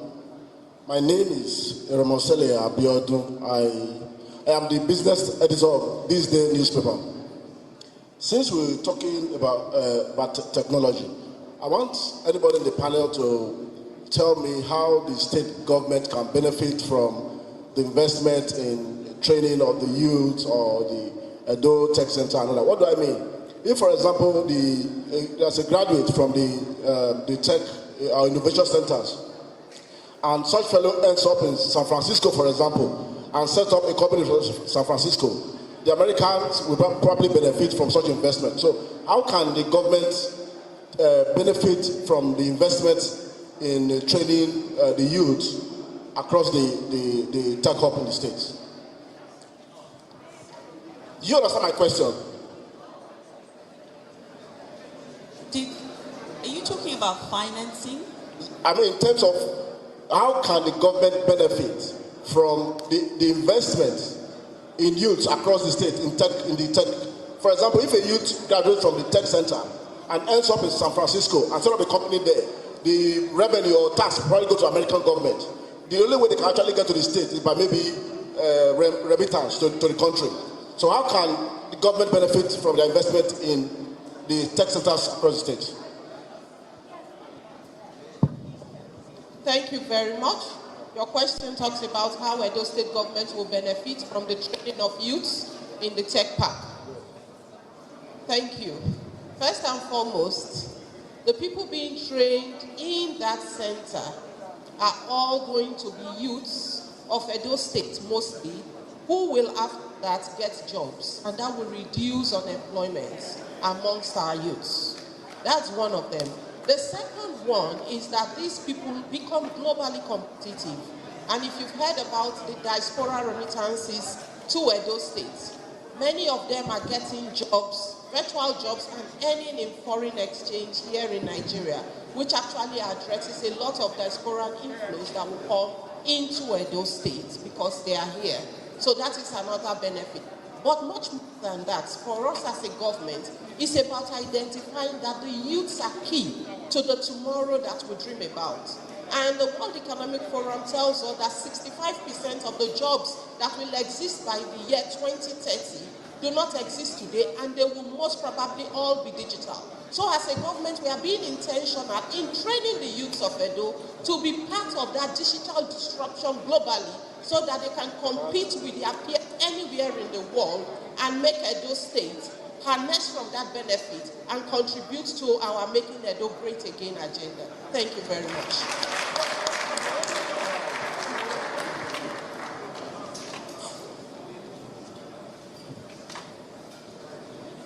Okay, I'm just going to add to what Mrs. Sarah said, because I work for Decagon, and we are the primary partners with the government on that project. I think that, first of all, we are open whatever outcome it is, whether they stay here or they move out. I started now by saying that we have to bring the success stories really close to home.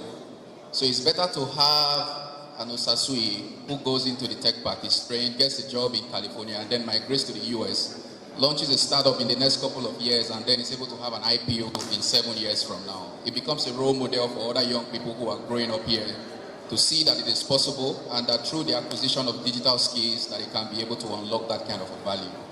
If they stay back here, it increases the income density of the city, in the sense that they work for global companies and then they are earning effects. So they come back and this is where they spend their money, which he has been able to deal with significantly. So I see it as a net positive, irrespective of whether they stay back here or they move out of the state. And we are very excited to make that happen, because what matters for us is that we are making a dent on the youth unemployment, not just in Edo State, but in Nigeria. Sorry, just the last point to cap up what Sarah and George said. When Edo State youth are trained, there is a lot of digitization projects that are currently going on within the government, and there's a lot more that will come. You need software engineers, network engineers, and support people to drive these digitization projects of the government. So it's only wise that the government, in investing in its youth, digital-wise, builds the pipelines to fill those roles that will be responsible for the digitization programs of the Edo State government. Thank you.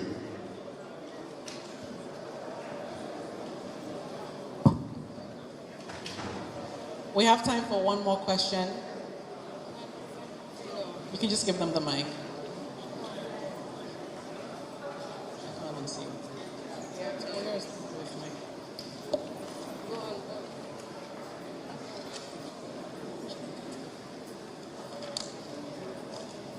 Can you give them the microphone, please? Hello. Mr. George, you mentioned that you work with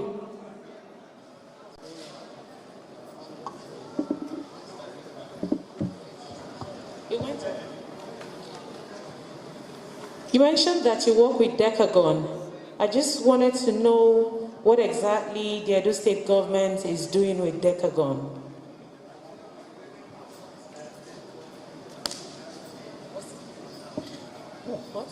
Okay, thank you very much. I will take a minute to quickly explain. So Decagon is a tech talent training institute, but we like to call it an elite tech talent training institute.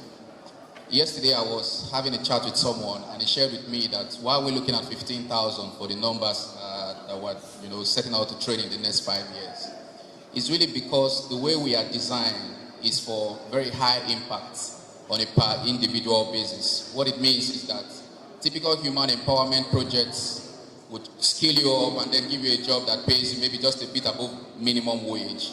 But what we do at Decagon, and we've been able to do sustainably for the last 3 years, is that if you are able to make it into our program for 6 months and then you graduate, all our graduates earn a minimum of 250,000. So it's very high impact. And then when you have an obligation to train and provide job placement, at that level, you have to, keep the numbers down and stick with what is realistic. But back to what we are doing with the Edo State government.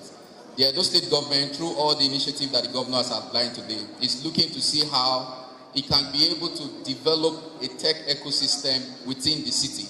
So the way you turn to Tel Aviv, Bangalore in India, or Silicon Valley in the US, the governor is very interested and keen on the fact that when people look at Africa and talk about technology, that Benin City will stand out, and there would be a beacon, that comes up here as a hub that you can look to for tech talent. And when you set out on that kind of a mandate, what you want first is both the talent and the enabling environment. So the talent is what we're able to produce as Decagon. So think of us as more like a machinery through which you can run an unemployed or underemployed youth, and then they come out on the other end as a tech talent who is high value and highly sought after by most of these global companies. So our partnership with the Edo State government has 2 components. One is for that training to happen, which is 15,000 core software engineers within the next 5 years, that will begin to now form the critical mass around which we will build out the ecosystem, and also the development of an Edo Tech Park, which the governor has also spoken about. It's a 20-hectare facility in the educational hub of the city around Ugbowo. And as he mentioned, work is set to commence. In fact, there's land preparation currently ongoing. And the idea is to finally consolidate all this initiative around a physical location that will become the home for whether what we are doing at Edo Innovate, the other take-off facility in Okoromi and all that. We now start to house this and have other anchor talent come into the city and see Edo as a choice location for technology services. Thank you. Thank you very much. I just also want to use this opportunity to clarify that yes, Decagon is one of the partners that Edo State government is partnering with in terms of technology disruption. We also have partnerships with Amazon, with Microsoft, with Oxfam, and also with GIVE. And all of this is about training our youths and our people to ensure that we are part of the technology transformation happening globally. These trainings that they help with our youth is actually training to get jobs. So they are hands-on training, and we are doing it with global and local institutions, just to clarify. Thank you.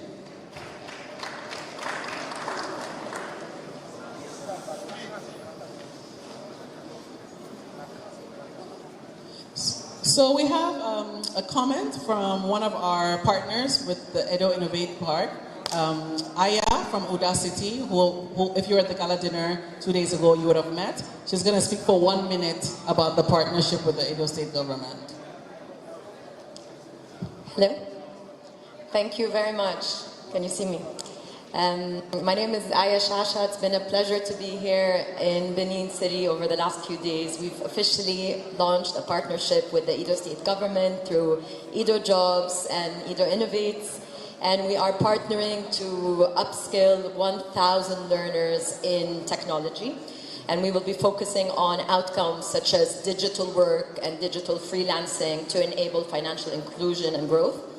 One of the really important areas that we've discussed with the governor that we've been able to see be successful across our programs all over the world, from Silicon Valley to the Middle East to areas in kind of Asia and Latin America, is that technology is really empowering women in specific in creating incomes and not staying away from their families, not staying away from their homes, so really enabling them to double their incomes, triple their incomes in a way that is empowering them on a day-to-day basis. So what we really would like to do and focus on in this program is to really, of course, be inclusive to everyone, but really have a very, very strong focus on attracting women into this program so that we can really increase the participation of women in technology and decrease the financial divide between genders and across the world. So very proud to be here and appreciate everyone's time and energy. So thank you very much. Thank you, Aya.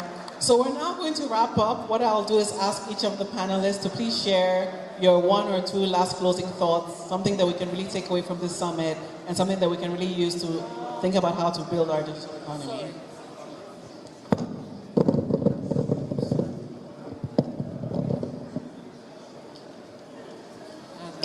Just thinking about the ambitious plans that the Edo State government validly has.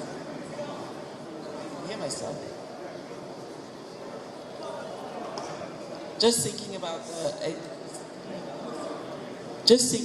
the plans that Edo State government has, I want to touch a little bit on financing. 3 things that I would say. The Edo State and Bank of Industry SME fund that was raised is leading. Many other states should be doing it. And the governor spoke about that going from 2 billion to 10 billion. The funding gap, however, is significantly larger than that. That is one source of funding. I want to suggest that you contemplate a situation where that is a debt fund and you use that as a basis for attracting equity investment into SMEs. The credibility and the structures in Edo State are there for that. And secondly, that you then include other partners, including BOI, in similar funds that will then become more sector focused, particularly for digital and innovation and transformation. And then also there's the illicit fund, the impact investment funds are now looking at countries and states like Edo that are running many of the initiatives that you're running. And so setting up infrastructure funds, infrastructure vehicles, and also even just initiatives to fund these sectors, but particularly targeting ESG and impact investors. I think the time is now for that. And the last thing I would say is the illicit funds out there that are looking for projects to be invested in. Edo State has a lot of valid projects. We have over 100 billion of of money going out every year in illicit funds. So there's a big pool there to tap, and there's organizations looking for valid projects to divert the monies for each country into. Thank you. Okay, thank you, everyone. In my opening comments, I spoke to the government and tried to highlight some of the gaps that I see. So I'm going to close by talking to the youth and the young people out there. I would want you to trust the process of what is currently ongoing in the state. It's not very typical, it's not very conventional. When we talk about youth empowerment, what we typically see is a gathering where government will come and share motorcycles, tricycles, and all that. This is very that this is what prepares you for the future.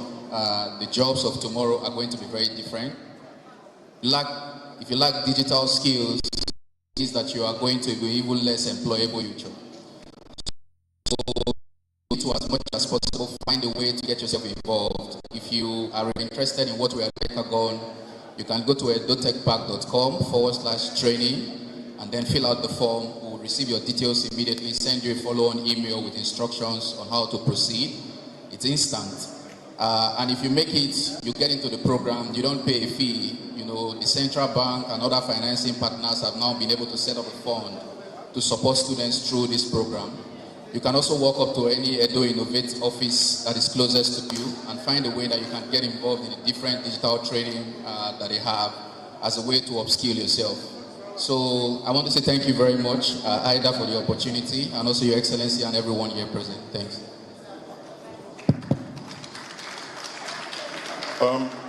Thank you all. I think for us to build the digital economy for Edo State, we need to think big. And in thinking big, incremental thinking and development just won't cut it when it comes to technology. There's no reason why Edo State will not be the center for the largest business process outsourcing center globally. For very simple reasons. We've got the skills, we've got the talent, and we've got the speech. We can locate such centers through government and private sector partnership to create more opportunities for the youth. It is my humble belief that Edo State has a unique opportunity because Edo State has always been known for excellence in education. And we can take that excellence in education a step further by creating the enabling environment for our teeming youths who seemingly have perfect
to us all over the country.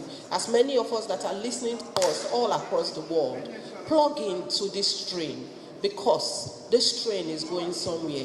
The destination is known. It's been done before in Singapore, in Dubai, in Rwanda. Changed their future. And in Edo, we are changing our future. A lot of us are getting on board. We are coming in to say, yes, we believe in this dream. We can make it happen. We can support our governor. We can support our digital deputy governor. And we can birth the Edo of our dreams. And we need many or more of us to get on that train because it is possible. And we are all going to make it happen. Thank you very much.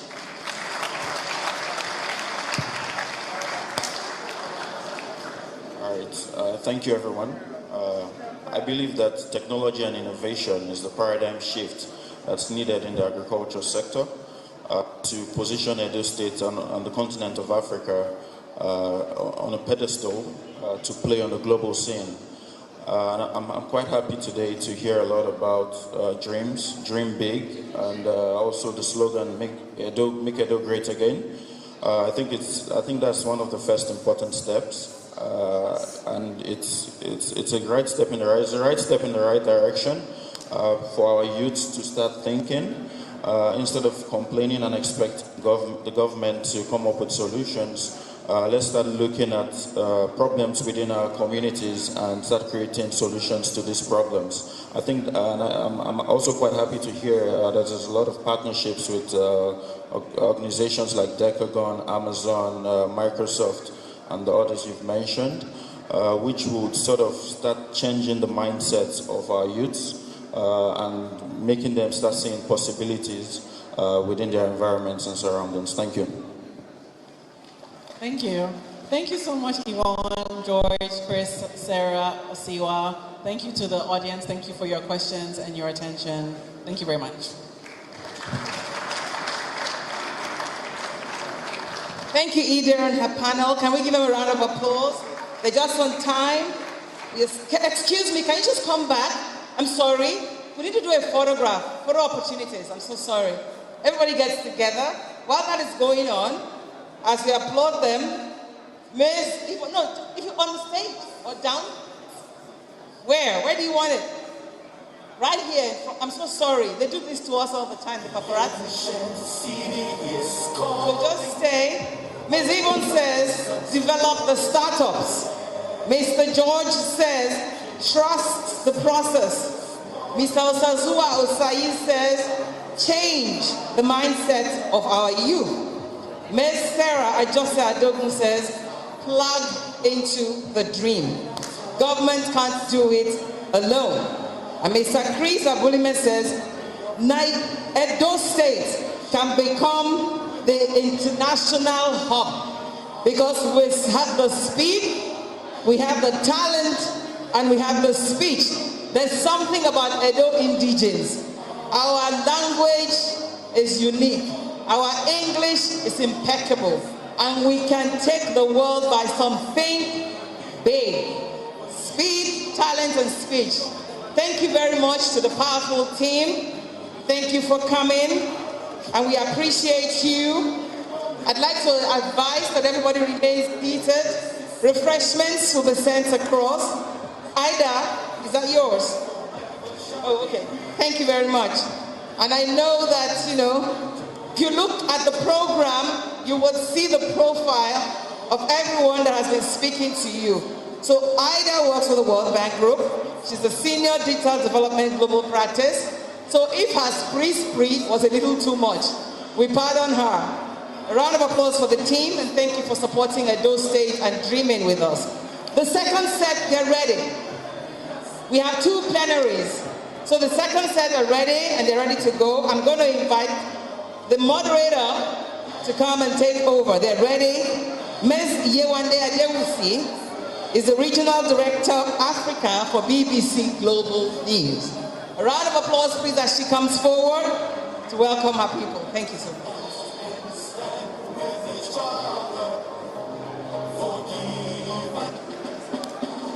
The ancient city is calling, all our sons and daughters of the land. The king of the city is marching. Stand up high to the pride of the land. The founding fathers of labor and our time to serve is now.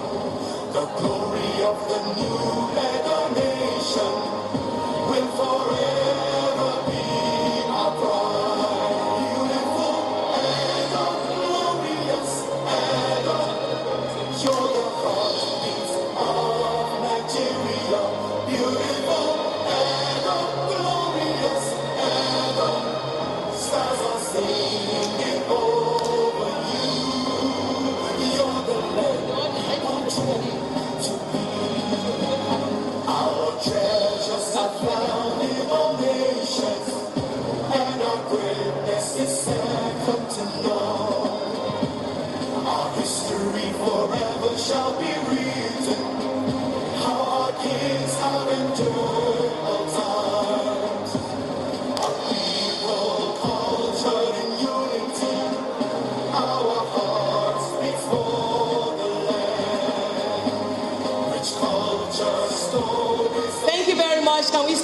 welcome for now. The second plenary is ready. May we please resume our seats.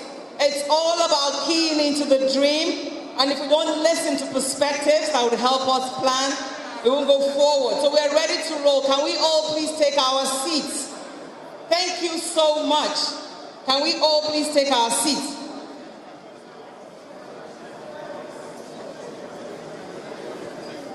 Please, can we have some quiet? The second plenary is starting. We just want to establish the fact that the Platinum sponsor is Sterling Bank, and is led here by Emmanuel Emefiele, Executive Director, Sterling Bank. Please, we apologize for not recognizing you earlier on. Thank you very much. We appreciate you.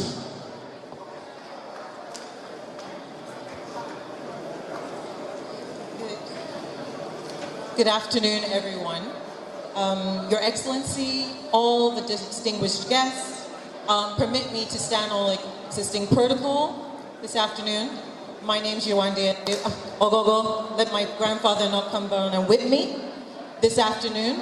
Ogogo Adeosi here with you this afternoon. I will quickly share an oversight. This afternoon we have a conversation about the insights and perspectives on bottom-up approach to reinventing governance and the strategies to improve the business environment through this sort of engagement, fiscal, administration and management, enabling good legislature and good governance, and civic engagement and responsibility. Let me quickly introduce our esteemed panel. I'm so jittery with all the people here.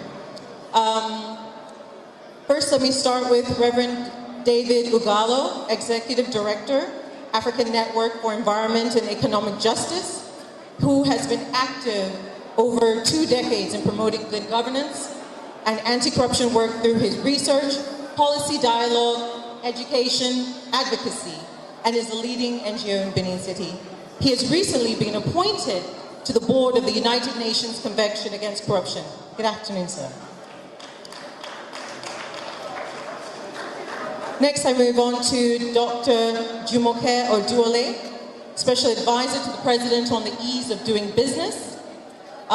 Since her assumption of office in 2016, she has driven the government's agenda on improving the business environment at a federal level and has been successful with her team in moving Nigeria up 39 places in the Ease of Doing Business rankings. She is the VP for West Africa, the Executive Board for the Association of International Law. Welcome, Dr. Duole. I'd like to welcome our Right Honorable Marcus Onobu, Speaker of the Edo House of Assembly, the youngest ever Speaker in the Edo House of Assembly. He is a youth champion, and through his esteemed career in the area of governance, he had worked on resolutions to ensure we meet the demands of timely development. Welcome, Honorable Speaker. And last but not the least, we have the Honorable Commissioner of Finance for Edo State, Mr. Joseph Egboigwe. Prior to the appointment as a commissioner, he served as the special advisor to the governor on budget and economic planning. He has extensive experience in the Edo State Economic and Strategy team, and he understands the complex but vital connection between good governance and economic development. So let's get started. Inclusive governance through public consultation is fundamental sustainable development as reiterated by SDG 16. Citizens' consultation in policy planning and determination enhances the quality of policy outcomes and helps to build trust in political institutions. In also building this trust in the system, we must ensure the bottom-top approach includes capacity building of public servants across government and institutional structure of government. We need to also build the capacity of the citizens to understand the importance of their engagement in the civic process and making their leaders accountable, and to make sure the demands are met through continuous engagement. So I'll start with Reverend Ugolo. Briefly, very briefly, just give us a walkthrough of the bottom-up approach that the government of Edo State embarked on to ensure there's an impact on civic responsibility and engagement of civic participation. Thank you. Again, I want to stand on existing protocol. First, I want to thank His Excellency for, again, giving us the opportunity to be part of this groundbreaking summit that provides, again, opportunity for Edo people to come together to interact and explore opportunity for taking the state forward. First, good governance, preventive governance. I would like to just quickly again identify the key 6 indicators that again reflect how you can actually measure good governance. And I will take it from the World Bank perspective in a way that if you look issue of voice and accountability, the issue of political stability, government effectiveness, good regulatory system, the rule of law, and then lastly, the control of corruption. Now, in Edo State, we are very lucky to have had the opportunity to have advocated for Edo State government to adopt the Open Government Partnership. But before the Edo State government actually adopted the Open Government Partnership, they've already started implementing major policy strands that reflect good governance. For instance, Edo State was one of the first states across the entire country that started open data platform. But unfortunately, people won't understand because of not knowing about the open data platform. And so when Edo State government decided to sign on to the Open Government Partnership, it creates the opportunity, because when we talk about reinventing governance, it's good to identify what is practicable and how can you carry forward good governance. And so the Open Government Partnership, the OGP, provides that opportunity. And so when we came together, we engaged the Edo State government, and the Edo State government accepted, and we came to co-create. And that's why when the governor was doing his opening speech, I was very encouraged by 2 things. When he said, you don't fight existing system, but you create a model that will challenge the system. Again, OGP provides that opportunity. It provides that opportunity in the sense that citizens and government were able to come together. They were able to jointly build understanding, and they co-created the 9 commitments. And I am happy that I'm here with my colleagues, fellow Pelanists, who will be speaking on the issue of legislation. The issue of legislation was also identified as one of those commitments. The ease of doing business, Edo State have done very well. And then the issue of fiscal transparency on the issue of open budgeting. In the first time in history, citizens in Edo State, for example, NGOs, civil society, were consulted when the budgeting process were going on. That was a major plank in the Open Government Partnership. And then secondly, the issue of dialogue. And I think Alaghodaro is one of those frameworks of ensuring dialogue. Now, the only better way to come with an idea of good governance or bottom-up approach is this kind of forum. And that's exactly what Alaghodaro also represents. Yeah. And in producing this kind of opportunity, I also said that Open Government Partnership also provided the opportunity for citizens and government to identify concrete governance issues. And if you look in Edo State, there are 2 things that manifest that. I am not sure that when the governor was contesting the election, that he didn't mention that his name is Wake and See Governor. Thank you so much. Hello? Yeah. Thank you so much.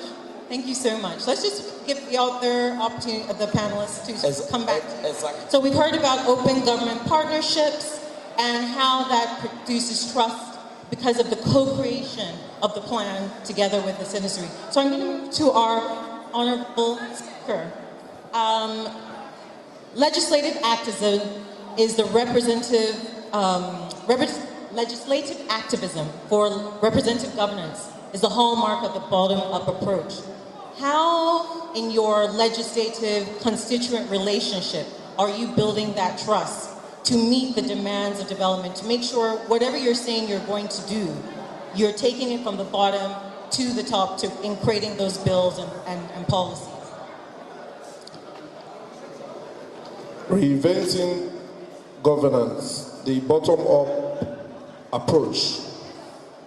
First, say that government is one of different arms, where you have the legislature, the executive, and the judiciary.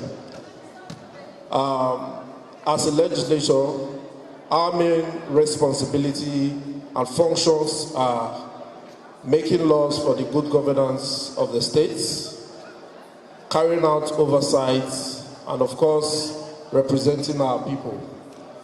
And what we're talking about today is the bottom-up approach, how we are able to engage our citizens. Now, it will interest you to know, as lawmakers, we are the closest to our constituents. And what we do as part of representation is to bring feedback from our various constituencies to the government at the center, where we put together through policy formulation and as well reach out to them as a way of executing those policies at the end of the day. So for us, we always engage our constituents through either town hall meetings and usually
First Lady. I'd also like to thank the Deputy Governor, Your Excellency, and your lovely wife. There's something peculiar about Edo State that speaks to the answer to your question. The last time I was here, on the invitation of His Excellency, was for the launch of a small claims court, which is a PEBEC initiative that was instituted by the Judiciary, Edo State High Court.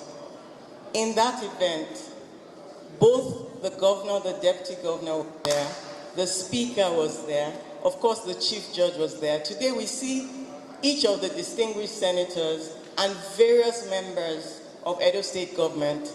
They're not just here because they like His Excellency. They're here because they know that they're representing people and it's their job to be here and to pay attention. That is what it means to have a bottom-up approach. When they know that they're here because of the people at the very bottom, then they're accountable. Now, when you talk of an enabling environment, indeed, the Right Honorable Speaker said that it's one government. I'd like to borrow that and go further. It's one economy. So when you have the Edo State economy, it's implanted in Nigerian economy as a whole, but you have businesses domiciled at states. There's no business that works is domiciled in federal government. So we work very closely with their excellencies, the governors, paying attention to what businesses are experiencing in their home local environment. When you have an administration that pays attention, has a team dedicated to working on ease of doing business, has been tracking. The Edo State Reform Champion was a representative on the technical working group representing the South-South. And you have a whole team, there are about 4 of them. Additionally, the Investment Promotion Agency, they have a strategic approach, and that's part of what you see speaking to the 30-year plan. It didn't just start. Right from the beginning of the administration, they've been taking pains. We've been here, we've been hosted by Edo State, stakeholder engagement with young entrepreneurs, and it is that deliberate engagement that makes it a conducive place for businesses to thrive. Thank you so much, Dr. Duole. So we're hearing that everybody at every level in Edo State has to be involved in this process because you're representing your people. And if you are not there, your people's position is not actually in place to be promoted. And also, continuous engagement. It's not a one-off. You have to continuously engage with the public servants, with the civil society, with the youth. Everybody needs to be carried along, is what I'm taking home from what you're saying, to make sure that everybody is on the train, someone mentioned in the previous panel.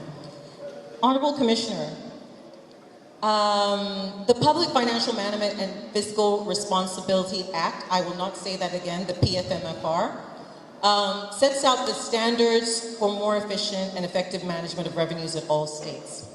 What is your bottom-up approach to cascading this information to the citizens of Edo State? Thank you very much.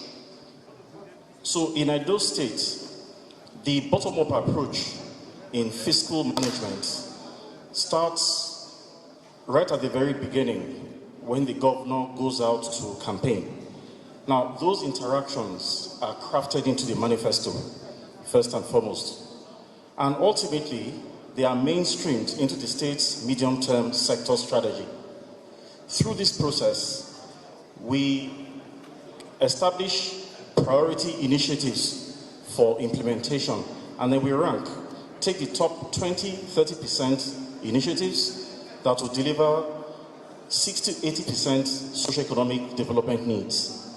Now, these are costed, the initiatives, and it goes into the medium-term expenditure framework alongside a reasonable estimate of revenues. And then we go back to the citizens through the public consultative forum that Reverend referred to. We had one just yesterday as well. And again, we solicit review comments and suggestions from the citizens to the plans that we've mapped out to raise revenues and spend over a 3-year period. And it's a detailed document. It shows the individual projects that we're looking to implement. Again, deriving from the interactions that we had with Mr. Governor during campaign, as articulated in the manifesto. So you can therefore see the involvement of the citizens right from the bottom into the MTEF, which is a legal instrument, and then the budget is derived from the MTEF. And then the other processes follow. We achieve Executive Council, legislative approvals, and then we implement. But it doesn't stop there. The implementation process also sees us publishing quarterly budget performance reports. This is also available to the citizens for review and feedback. And Mr. Governor has instituted frameworks that guarantee process and systems integrity. So we have a central internal audit office that guarantees that. And then there's quarterly external audits by the Auditor General, again to ensure that we are accountable for every naira tax revenues that we spend. At the end of the year, the audited financials are published as well. Thank you so much for that. So transparency all the way, from the honesty of sticking to the manifesto positions that were in the campaign process to make those the priorities, continuous engagement, taking it back to the Reverend so to that, I'm going to just go to Dr. Duole real quick before I go to my meaty question. Now, we're saying civic engagement. Public servants are also part of the civic engagement. So I would like to know the role of the public servant in the ease of doing business, because when I come to do business in Edo State, I'm not going to meet an individual, I'm going to offices that are manned by individuals. So what is the role of the public servant in service delivery and the reorientation that might be required to make sure that it's efficient? Public servants, public and civil servants, they're the front line. They're the engine room of any administration. You heard His Excellency refer to prioritizing civil service reform. It's something that the entire country needs to prioritize. When you want to have a transformation or a reformation project, it has to be prioritized at highest levels politically, and you have to equip the public and civil servants with the tools. I'll go for, since His Excellency already talked about hard infrastructure, I'll go for the softer infrastructure with training, with engagement. You have to sell the vision to them. So, for instance, if I take the federal government, the PEBEC, the Intervention and Privilege to Coordinate, it was launched in 2016 and it's chaired by the Vice President. It's a systemic approach to making it easier to start and run a business in Nigeria. Now, it's not at the political level of the Vice President or the honorable ministers, and even when we cascaded it down to the subnational level, it's not at that level that the work gets done. So my team and I have to interact. We asked each agency to nominate a reform champion, and we engage with those reform champions and negotiate space. You have to actually say, okay, if you have 10 procedures for starting a business, and you engage with private sector, and private sector like, we only need one or none if possible. We need it to be automated, 6 manual forms. So you have to convince the public and civil servants and equip them, automate the processes preferably, block all loopholes for rent-seeking behavior, and then publicize the reform to the private sector so that there's accountability. So you see that if they are not equipped, that's the public and civil servants, with knowing what the reform is and how to go about implementing it. And also the first executive order of this administration was on transparency and efficiency of public service delivery. And we track it. That's Executive Order 001. And it's tracked. We have an app, reportgov.ng. So there's a monthly report that talks about your service delivery levels. And I heard Sarah, we engaged last night, talking about what Edo State is also doing. And you heard His Excellency talking about KPIs. You give the reforms that need to be done, you agree them, and then you have to have tracking and, of course, consequence management. Thank you. So civil service reform, clear KPI for the reform champions, and sell it. Negotiate at the beginning. You want this change, I want that change. We need to automate. We still, people reduce the forms. Oh, 5 forms, 3 forms, 1 form, no form. Constant negotiation between the parties. So I'm going to go back to the Honorable Commissioner of Finance real quick. And this is our last sort of round of questions before we go to the audience. So we discussed the launching of the 30-year Edo State Plan. This is massive, but is it going to be another document that sits on the shelf? So how are we going to make sure it doesn't, number one? 2, who owns this plan? We're all going to leave, 30 years, I'm adding my age, I don't want to talk about it, but who's going to own this plan going forward? And how was the civic society engaged when you're trying to come up with this plan? Thank you very much. So I want to refer to Mr. Governor's remarks earlier on about the 30-year plan. We have launched it today, and it's work in progress to be wrapped up pretty soon. After today's events, we will be soliciting inputs from a broad spectrum of stakeholders. What Mr. Governor has done so far is he's congregated experts from various fields to put a draft together. This is just the first draft. The document would be exposed, and we will solicit inputs from a broad spectrum, especially from the citizens. Once this is completed, the plan would receive executive and legislative approval.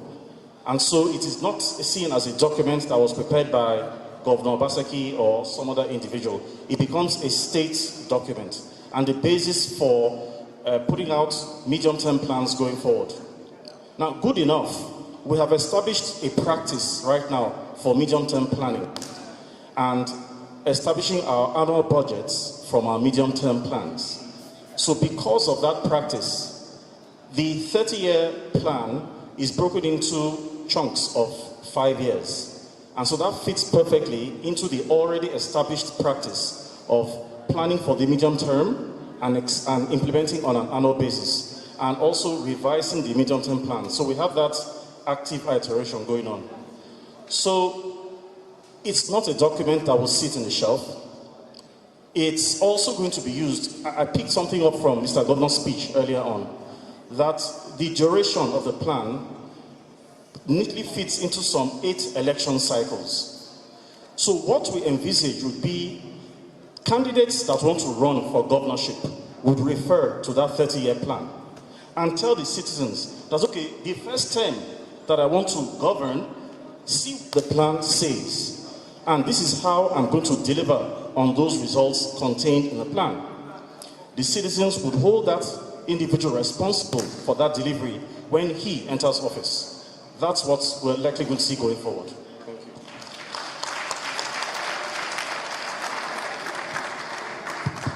So the 30-year plan has 5-year chunks, which have milestones that we can follow. You have to be accountable to the people, and the person coming in next should just go pick up the plan. This is what's going, and pick it up and continue. Now, Honorable Speaker, again, this is our last round of questions. The 30-year plan, as the youth champion, what is the role of the legislator in selling this plan to your constituents? How are you carrying them along? How will you ensure that they know they're young now, but in 30 years they're going to be us? And how do they know that this is where we're going with Edo State? Well, thank you. The 30-year plan for Edo State. First, I'd like to quickly say I'm privileged to be part of planning my own future because I'm a youth, and I'm happy and grateful that we have a governor and a government that tend to plan the future of our generation, of which I'm part of. And as a legislature, our role in supporting this 30-year development plan, like I said, we are here to make laws for the good governance of the state. And we have a government that is proactive and has been putting policies and programs in place for the development of our dear state, and of course, building our future. And our responsibility is to give all legislative backing and make enabling laws. Like the governor rightly noted in his speech, that no successive government that will come and just come and change those plans, because these are not just plans by one man, but established with backed up laws as to the development of our dear state. So I'm standing here as Speaker of the State House of Assembly, that the state has always had, the executive have always had the support of the legislature, and will give all the legislative backing to this 30-year development plan. Thank you. And Reverend Igolo, last point on this 30-year plan. Ogogo, how can I be involved as a citizen in this plan? How do you get me engaged? What are the channels for continuous engagement? How is civic society going to be constantly keeping everyone accountable on this 30-year journey from your perspective? Well, again, I think the Honorable Commissioners have identified some critical entry points for civil society. I also want to put it on the fact that, like also what the governor noted, we're no longer in the military era. We must also, as citizens, also develop the tools of engagement. And in engaging, you must know the opportunities that are opening. For instance, the Alaghodaros is an opportunity for policy engagement. So the MTEF is an opportunity for engagement. So the 30 years plan provides opportunity for different stakeholders to engage. Like the Honorable Commissioner have identified, it's not a top-down thing, it's a bottom-up thing. And I'm sure that the governor, when he was also making his presentation, is open to an idea that will make Edo State to be great again. And so it's now the ball is in the court of the people. The people have to understand that there are opportunities for engagement. So if the government opens up opportunity for engagement, it's up to the people to take it as a responsibility to design a framework for engagement. And that's what the Open Government Partnership has provided, and that's what Alaghodaro has provided, and that's what the MTEF, the Medium-Term Economic Strategy, has provided, and that's what the Open Budget System of Edo State has provided. But oftentimes, people complain because there's capacity problem. There is capacity problem, and there is knowledge deficit. And unfortunately, we are in a knowledge economy. If you don't have the knowledge, you won't be able to engage and you'll be disenfranchised. And I'm also happy, and that the governor have also said they are also creating opportunity for those who miss the opportunity for education to again go into education. And that provides an opportunity for people to have the capacity to engage, because information, they say, is power. Without information, you cannot engage. And so how will people get the information? And that is why the website of the Edo State government provides that huge opportunity. People need to understand that they have to go, harness the information, use it to engage, and identify the entry points. And the entry points provided by the 30 years plan. And what the governor have done by making it open for bottom approach is that it goes beyond political party, it goes beyond a set of political elite, and that it is owned and driven by Edo people. Thank you so much. So we're building the Edo of our dreams through continuous civil engagement with the government, a bottom-up approach. Do we have the one times far spent? So we will take one question. I thought I should announce at this point in time, is there anybody that has found a spare microphone in the house? We seem to be missing one. I don't want to believe that one microphone will just walk away. So we probably have to check people's bags to ensure that the microphones are. So we have a few questions. We are going to be able to take 2 questions very quickly. That's why I have this microphone down. Anybody ready to take questions at this point in time? The panelists are ready for you. Okay, we have somebody on the end here.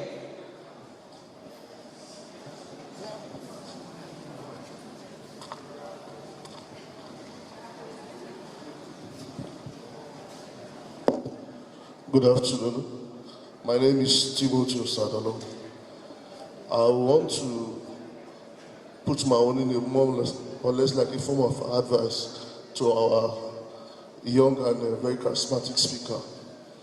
Now that you have said you are privileged to be part of the 30 years plan, which is about you, about me, and about all of us that are youth in the States, we expect you to hit the ground running because there is no time.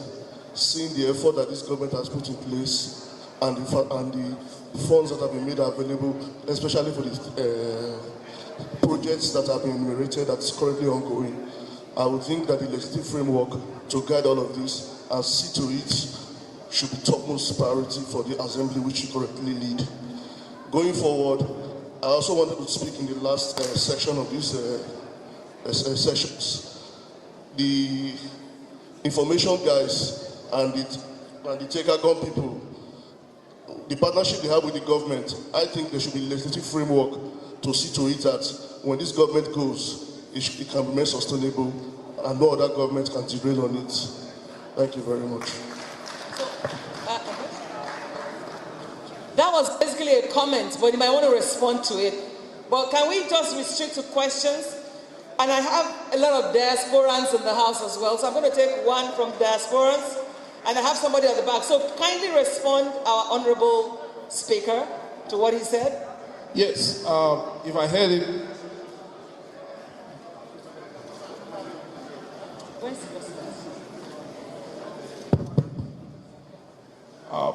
If I heard you clearly, you asked that we put plans in place to hit the ground running.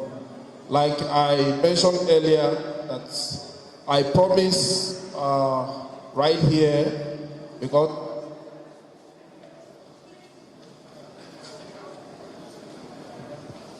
because I know that I'm speaking through you to Edo people and Nigerians, that as Speaker of Edo State House of Assembly, we will give all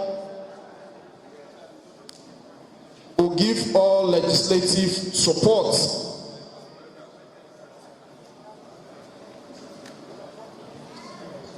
Honorable Speaker, sir, maybe we should take the next question while we try to sort out your microphone.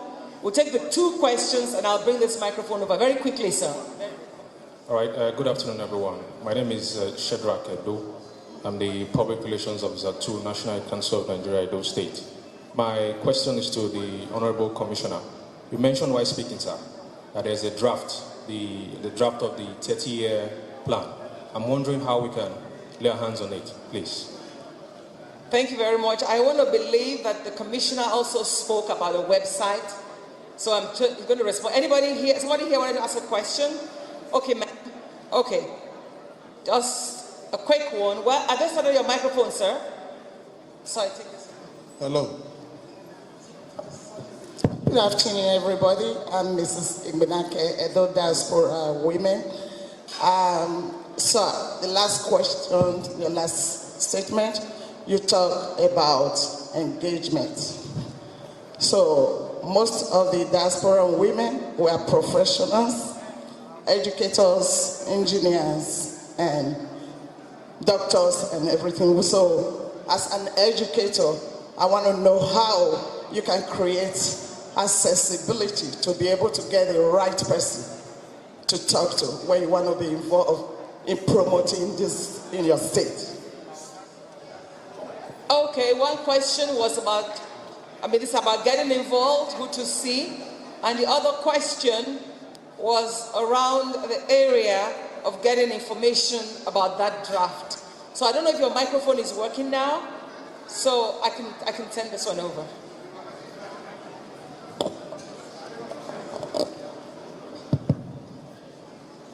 Yes, like I said, the question is putting plans in place to hit the ground running.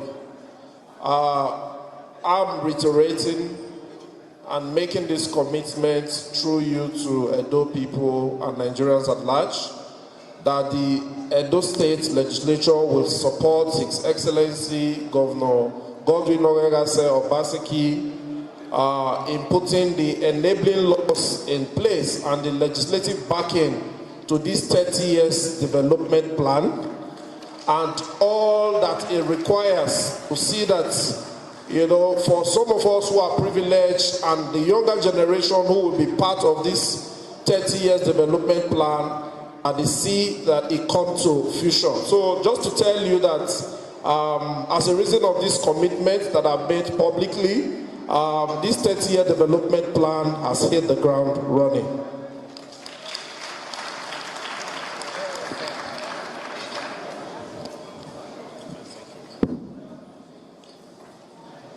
The first question is how can stakeholders access the draft 30-year plan?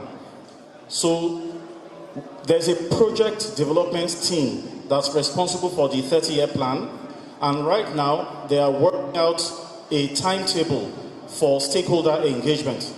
As soon as that document is done, we will publish it, and each group of stakeholders will know when it will be their turn to engage. So we may not just throw the document out there, but we want to sit with you and take you through this document so that we can deepen the understanding and then get very constructive feedback from you. So that timetable will soon be published. The next question is how stakeholders can access, I would assume, relevant government offices for partnerships, if that's correct, okay. And feedback, right. So, now, depending on what initiative you're looking to discuss, the first port of call would be the state government site for those who are very far from Edo State. The website contains names and contact details for respective officers, depending on the issue you want to engage Edo State government with. Now, if you are in Benin, the typical first port of call would be the Ministry of Communication and Orientation, they are statutorily responsible to first engage with individuals. From there, you can be directed to the relevant offices. Otherwise, you know, Mr. Governor also operates an open door policy. So again, we can equally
Excellencies, the Governor and the Deputy Governor, and I'd like to quickly acknowledge the presence of the National President, Nigerian Union of Journalists, NUJ, Comrade Chris Isiguzo. A round of applause for him, all the way from Abuja. Thank you very much, we appreciate you. Professor Dennis Agbolaho has been here with us, former Vice Chancellor, Ambrose Ali University. And of course, the members of the Nigerian Bar Association, we appreciate all of you for coming. Jimo Ijegbai Esquire, Chief of Staff to the Deputy Governor, we appreciate you, sir. At this point, ladies and gentlemen, His Excellency, the Deputy Governor of Edo State, will now give the closing remarks.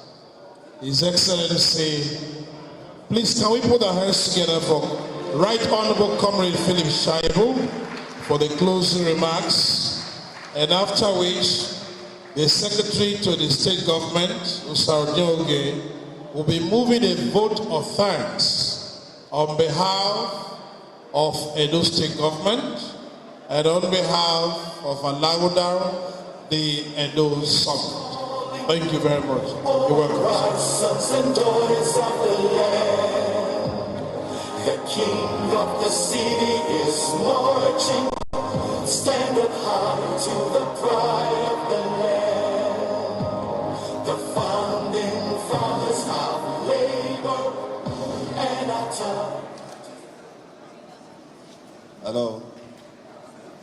Your Excellency, my senior brother and the Governor of Edo State, Mr. Godwin Obaseki, we can see Governor. My sister, the wife of the Governor and First Lady of Edo State, Mrs. Betsy Obaseki. My sweetheart, the wife of the Deputy Governor of Edo State, Miriam Philip Shaibu. The youngest speaker in Nigeria and in Africa, my brother, Right Honorable Onobu, and the Chief Judge, our dynamic Chief Judge of Edo State, Justice Archer. The Secretary of the Government, my twin brother, the Secretary of Edo State Government, Barrister Osarajoge, and his lovely wife. My constituency, our other constituency, the National Assembly members that are here, the three distinguished senators of the Federal Republic of Nigeria representing Edo North, Edo Central, and Edo South. and the honorable members representing Ipoboha and Esa Federal Constituency, my former colleagues in the National Assembly, the chairman of the ruling party in Edo State, my brother Tony Azebeni, Right Honorable, and the chairman of Alaghodaro Trust, my Egbon, and the team, good afternoon all. I would like to, at this stage, just stand on the protocol that the governor have already established, but I needed to mention these few names. On behalf of all of us in government and the good people of Edo State, we are deeply grateful for the Alaghodaro Trust for putting this together. If you look through the document that has been given to you, you see where we started from. Today, or this year, we are celebrating 30 years. And this year, also, we are launching a document or a process that will take us to another 30 years. It's something very, very significant. And when you listen to Mr. Speaker, this is a document that will guarantee the future of Edo State represented by the face of the Speaker, the younger generation. Looking through it and listening to our young EdoTech decadents, you will see that the future that we're talking about is already here. And the job of the future is already here. And the only way we can take advantage of this opportunity that have been created by this government is for us to participate. And we need to participate. We need to take ownership. If there's anything the governor has always talked about, is for us to take ownership. You cannot take ownership when you don't understand even the program. And that is why processes are key. And we are very determined to make sure that we carry our people along in every step that we took. Because government business is to just create that environment. But it's your duty to make it work. And for us, we are taking government to a different level, to its own activity and to be responsible as a government. Government does not have business in business. I've always said that. But government have business in creating an enabling environment that you, the private sector, will drive. But in doing that, we also need, as a government, to create a space that you can trust. And when you trust that space, then investment, you can part with your investment. You can bring all your investment because you are sure that your investment is secured. This is all the package we are talking about. And this is all this Alaghodaro Trust hope to get for us. And for us as a government, we will continue to interact, we will continue to engage, because engagement is continuous, because the world is dynamic. As we move on, as the thing changes, we also deal with it. The job of the future is technology. Knowledge economy is what we are now investing in. Please, Edo open for that investment. Edo is ready. Our security, we are dealing with it. We have a whole lot of programs that we are set to deal with the issue of security. Edo State is one of the safest states in the country and in South-South. Because of the security architecture that was properly thought out. We never knew COVID-19 will ravage the world. But all the processes that we started with in 2016 already have the package of COVID-19 in case it struck. And that is why it struck, Edo was still working. We are the only state in Nigeria that was not having sleepless nights in paying our workers. Our workers' salaries were never reduced. They were paid full salaries.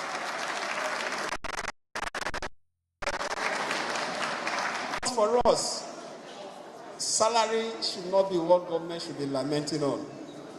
People talk about road and infrastructure and school. For us, that is a given. That is government responsibility. What we think of now in the knowledge economy is policy that will make things work. And the speaker today, I want to thank you. He has given an endorsement to policy that will take us through 2021 to 2050. And we have CJ, brand new CJ in Edo State, that is a very responsible one. And we have our lordship that are all working as a team to make Edo State work. So humanity started with cooperation. We have one government, the executive arm, the legislative arm, and the judiciary. In Edo State, we have a governor that has been able to bring all of us to understand that government is one. So for the business sector, Edo State is ready for business, and we are ready to roll. Thank you, and God bless you all. Thank you very much, Your Excellency. Edo State is ready. Edo State is run by one government. Can you give me a minute, please? I'm sorry. I just thought it would be wise before we left here to see our board members and capture them for posterity on picture with a photograph with the governor and the deputy governor. So I'm going to ask that the board, the Alaghodaro board, only one person is not here, so please come up to the stage. The board members for Alaghodaro. No, so I would like to ask the directors for Alaghodaro to please come forward, led by the secretary to the state government. The chairman is ahead, the governor and the deputy governor, big brother and small brother.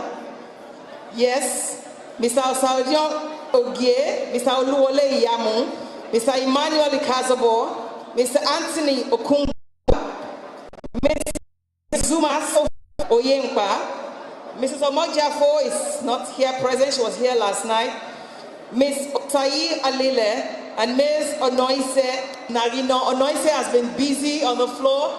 So these are the limited guarantee company that will ensure that work continues. You guys are not in a row, guys. You're not in a row. Can we all please, with the board members? I'm so sorry. Take off your mask.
We'd like to announce that Alaghodaro, the Edo Summit 2021 has come to an end. That is, the first day has come to an end. It continues tomorrow with other activities, the commissioning of some projects, And yes, I can recognize Alaghodaro. I'm sure by tomorrow we'll be at, yes, quickly. Tomorrow 13th, there'll be golf tournament at the golf course Benin Club. 11 o'clock will be time opening of Edo Creative Hub. Edo Creative Hub Benin. And at 6 p.m., mega concert will be on. And this is inviting you to be part of it tomorrow. And on the 14th of November, which is on Sunday, this night, Samuel is called. Can we take the national anthem as we rise to our feet? We agreed that we'll do the national anthem. No, do one first. The Edo anthem, followed by the national anthem. And just to let you know, your program says opening of Creative Hub is at 11. That's wrong. It's going on at 6 p.m. It's at 6 p.m. tomorrow. So we'll take the Edo anthem, segue nicely into the national anthem. Can we go, please? Thank you very much, everybody.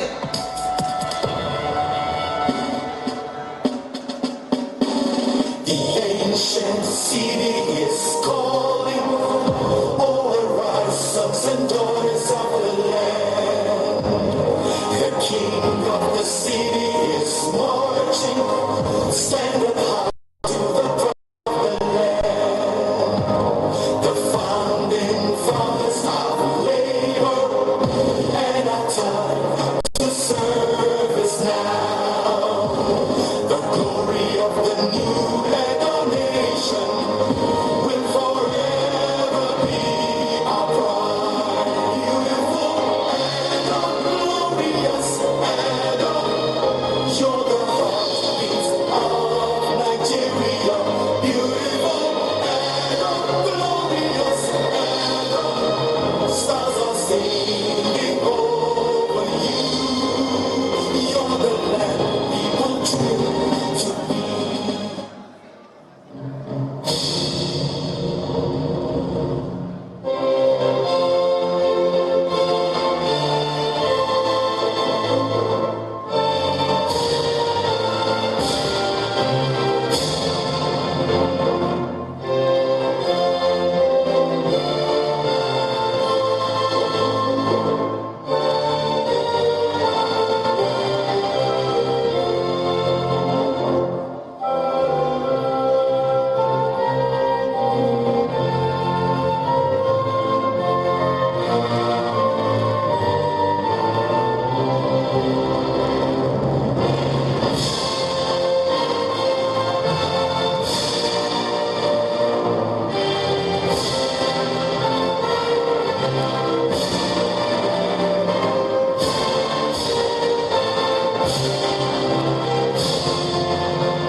Thank you, everybody, for coming early. Thank you for staying through. Thank you to our senators who are here.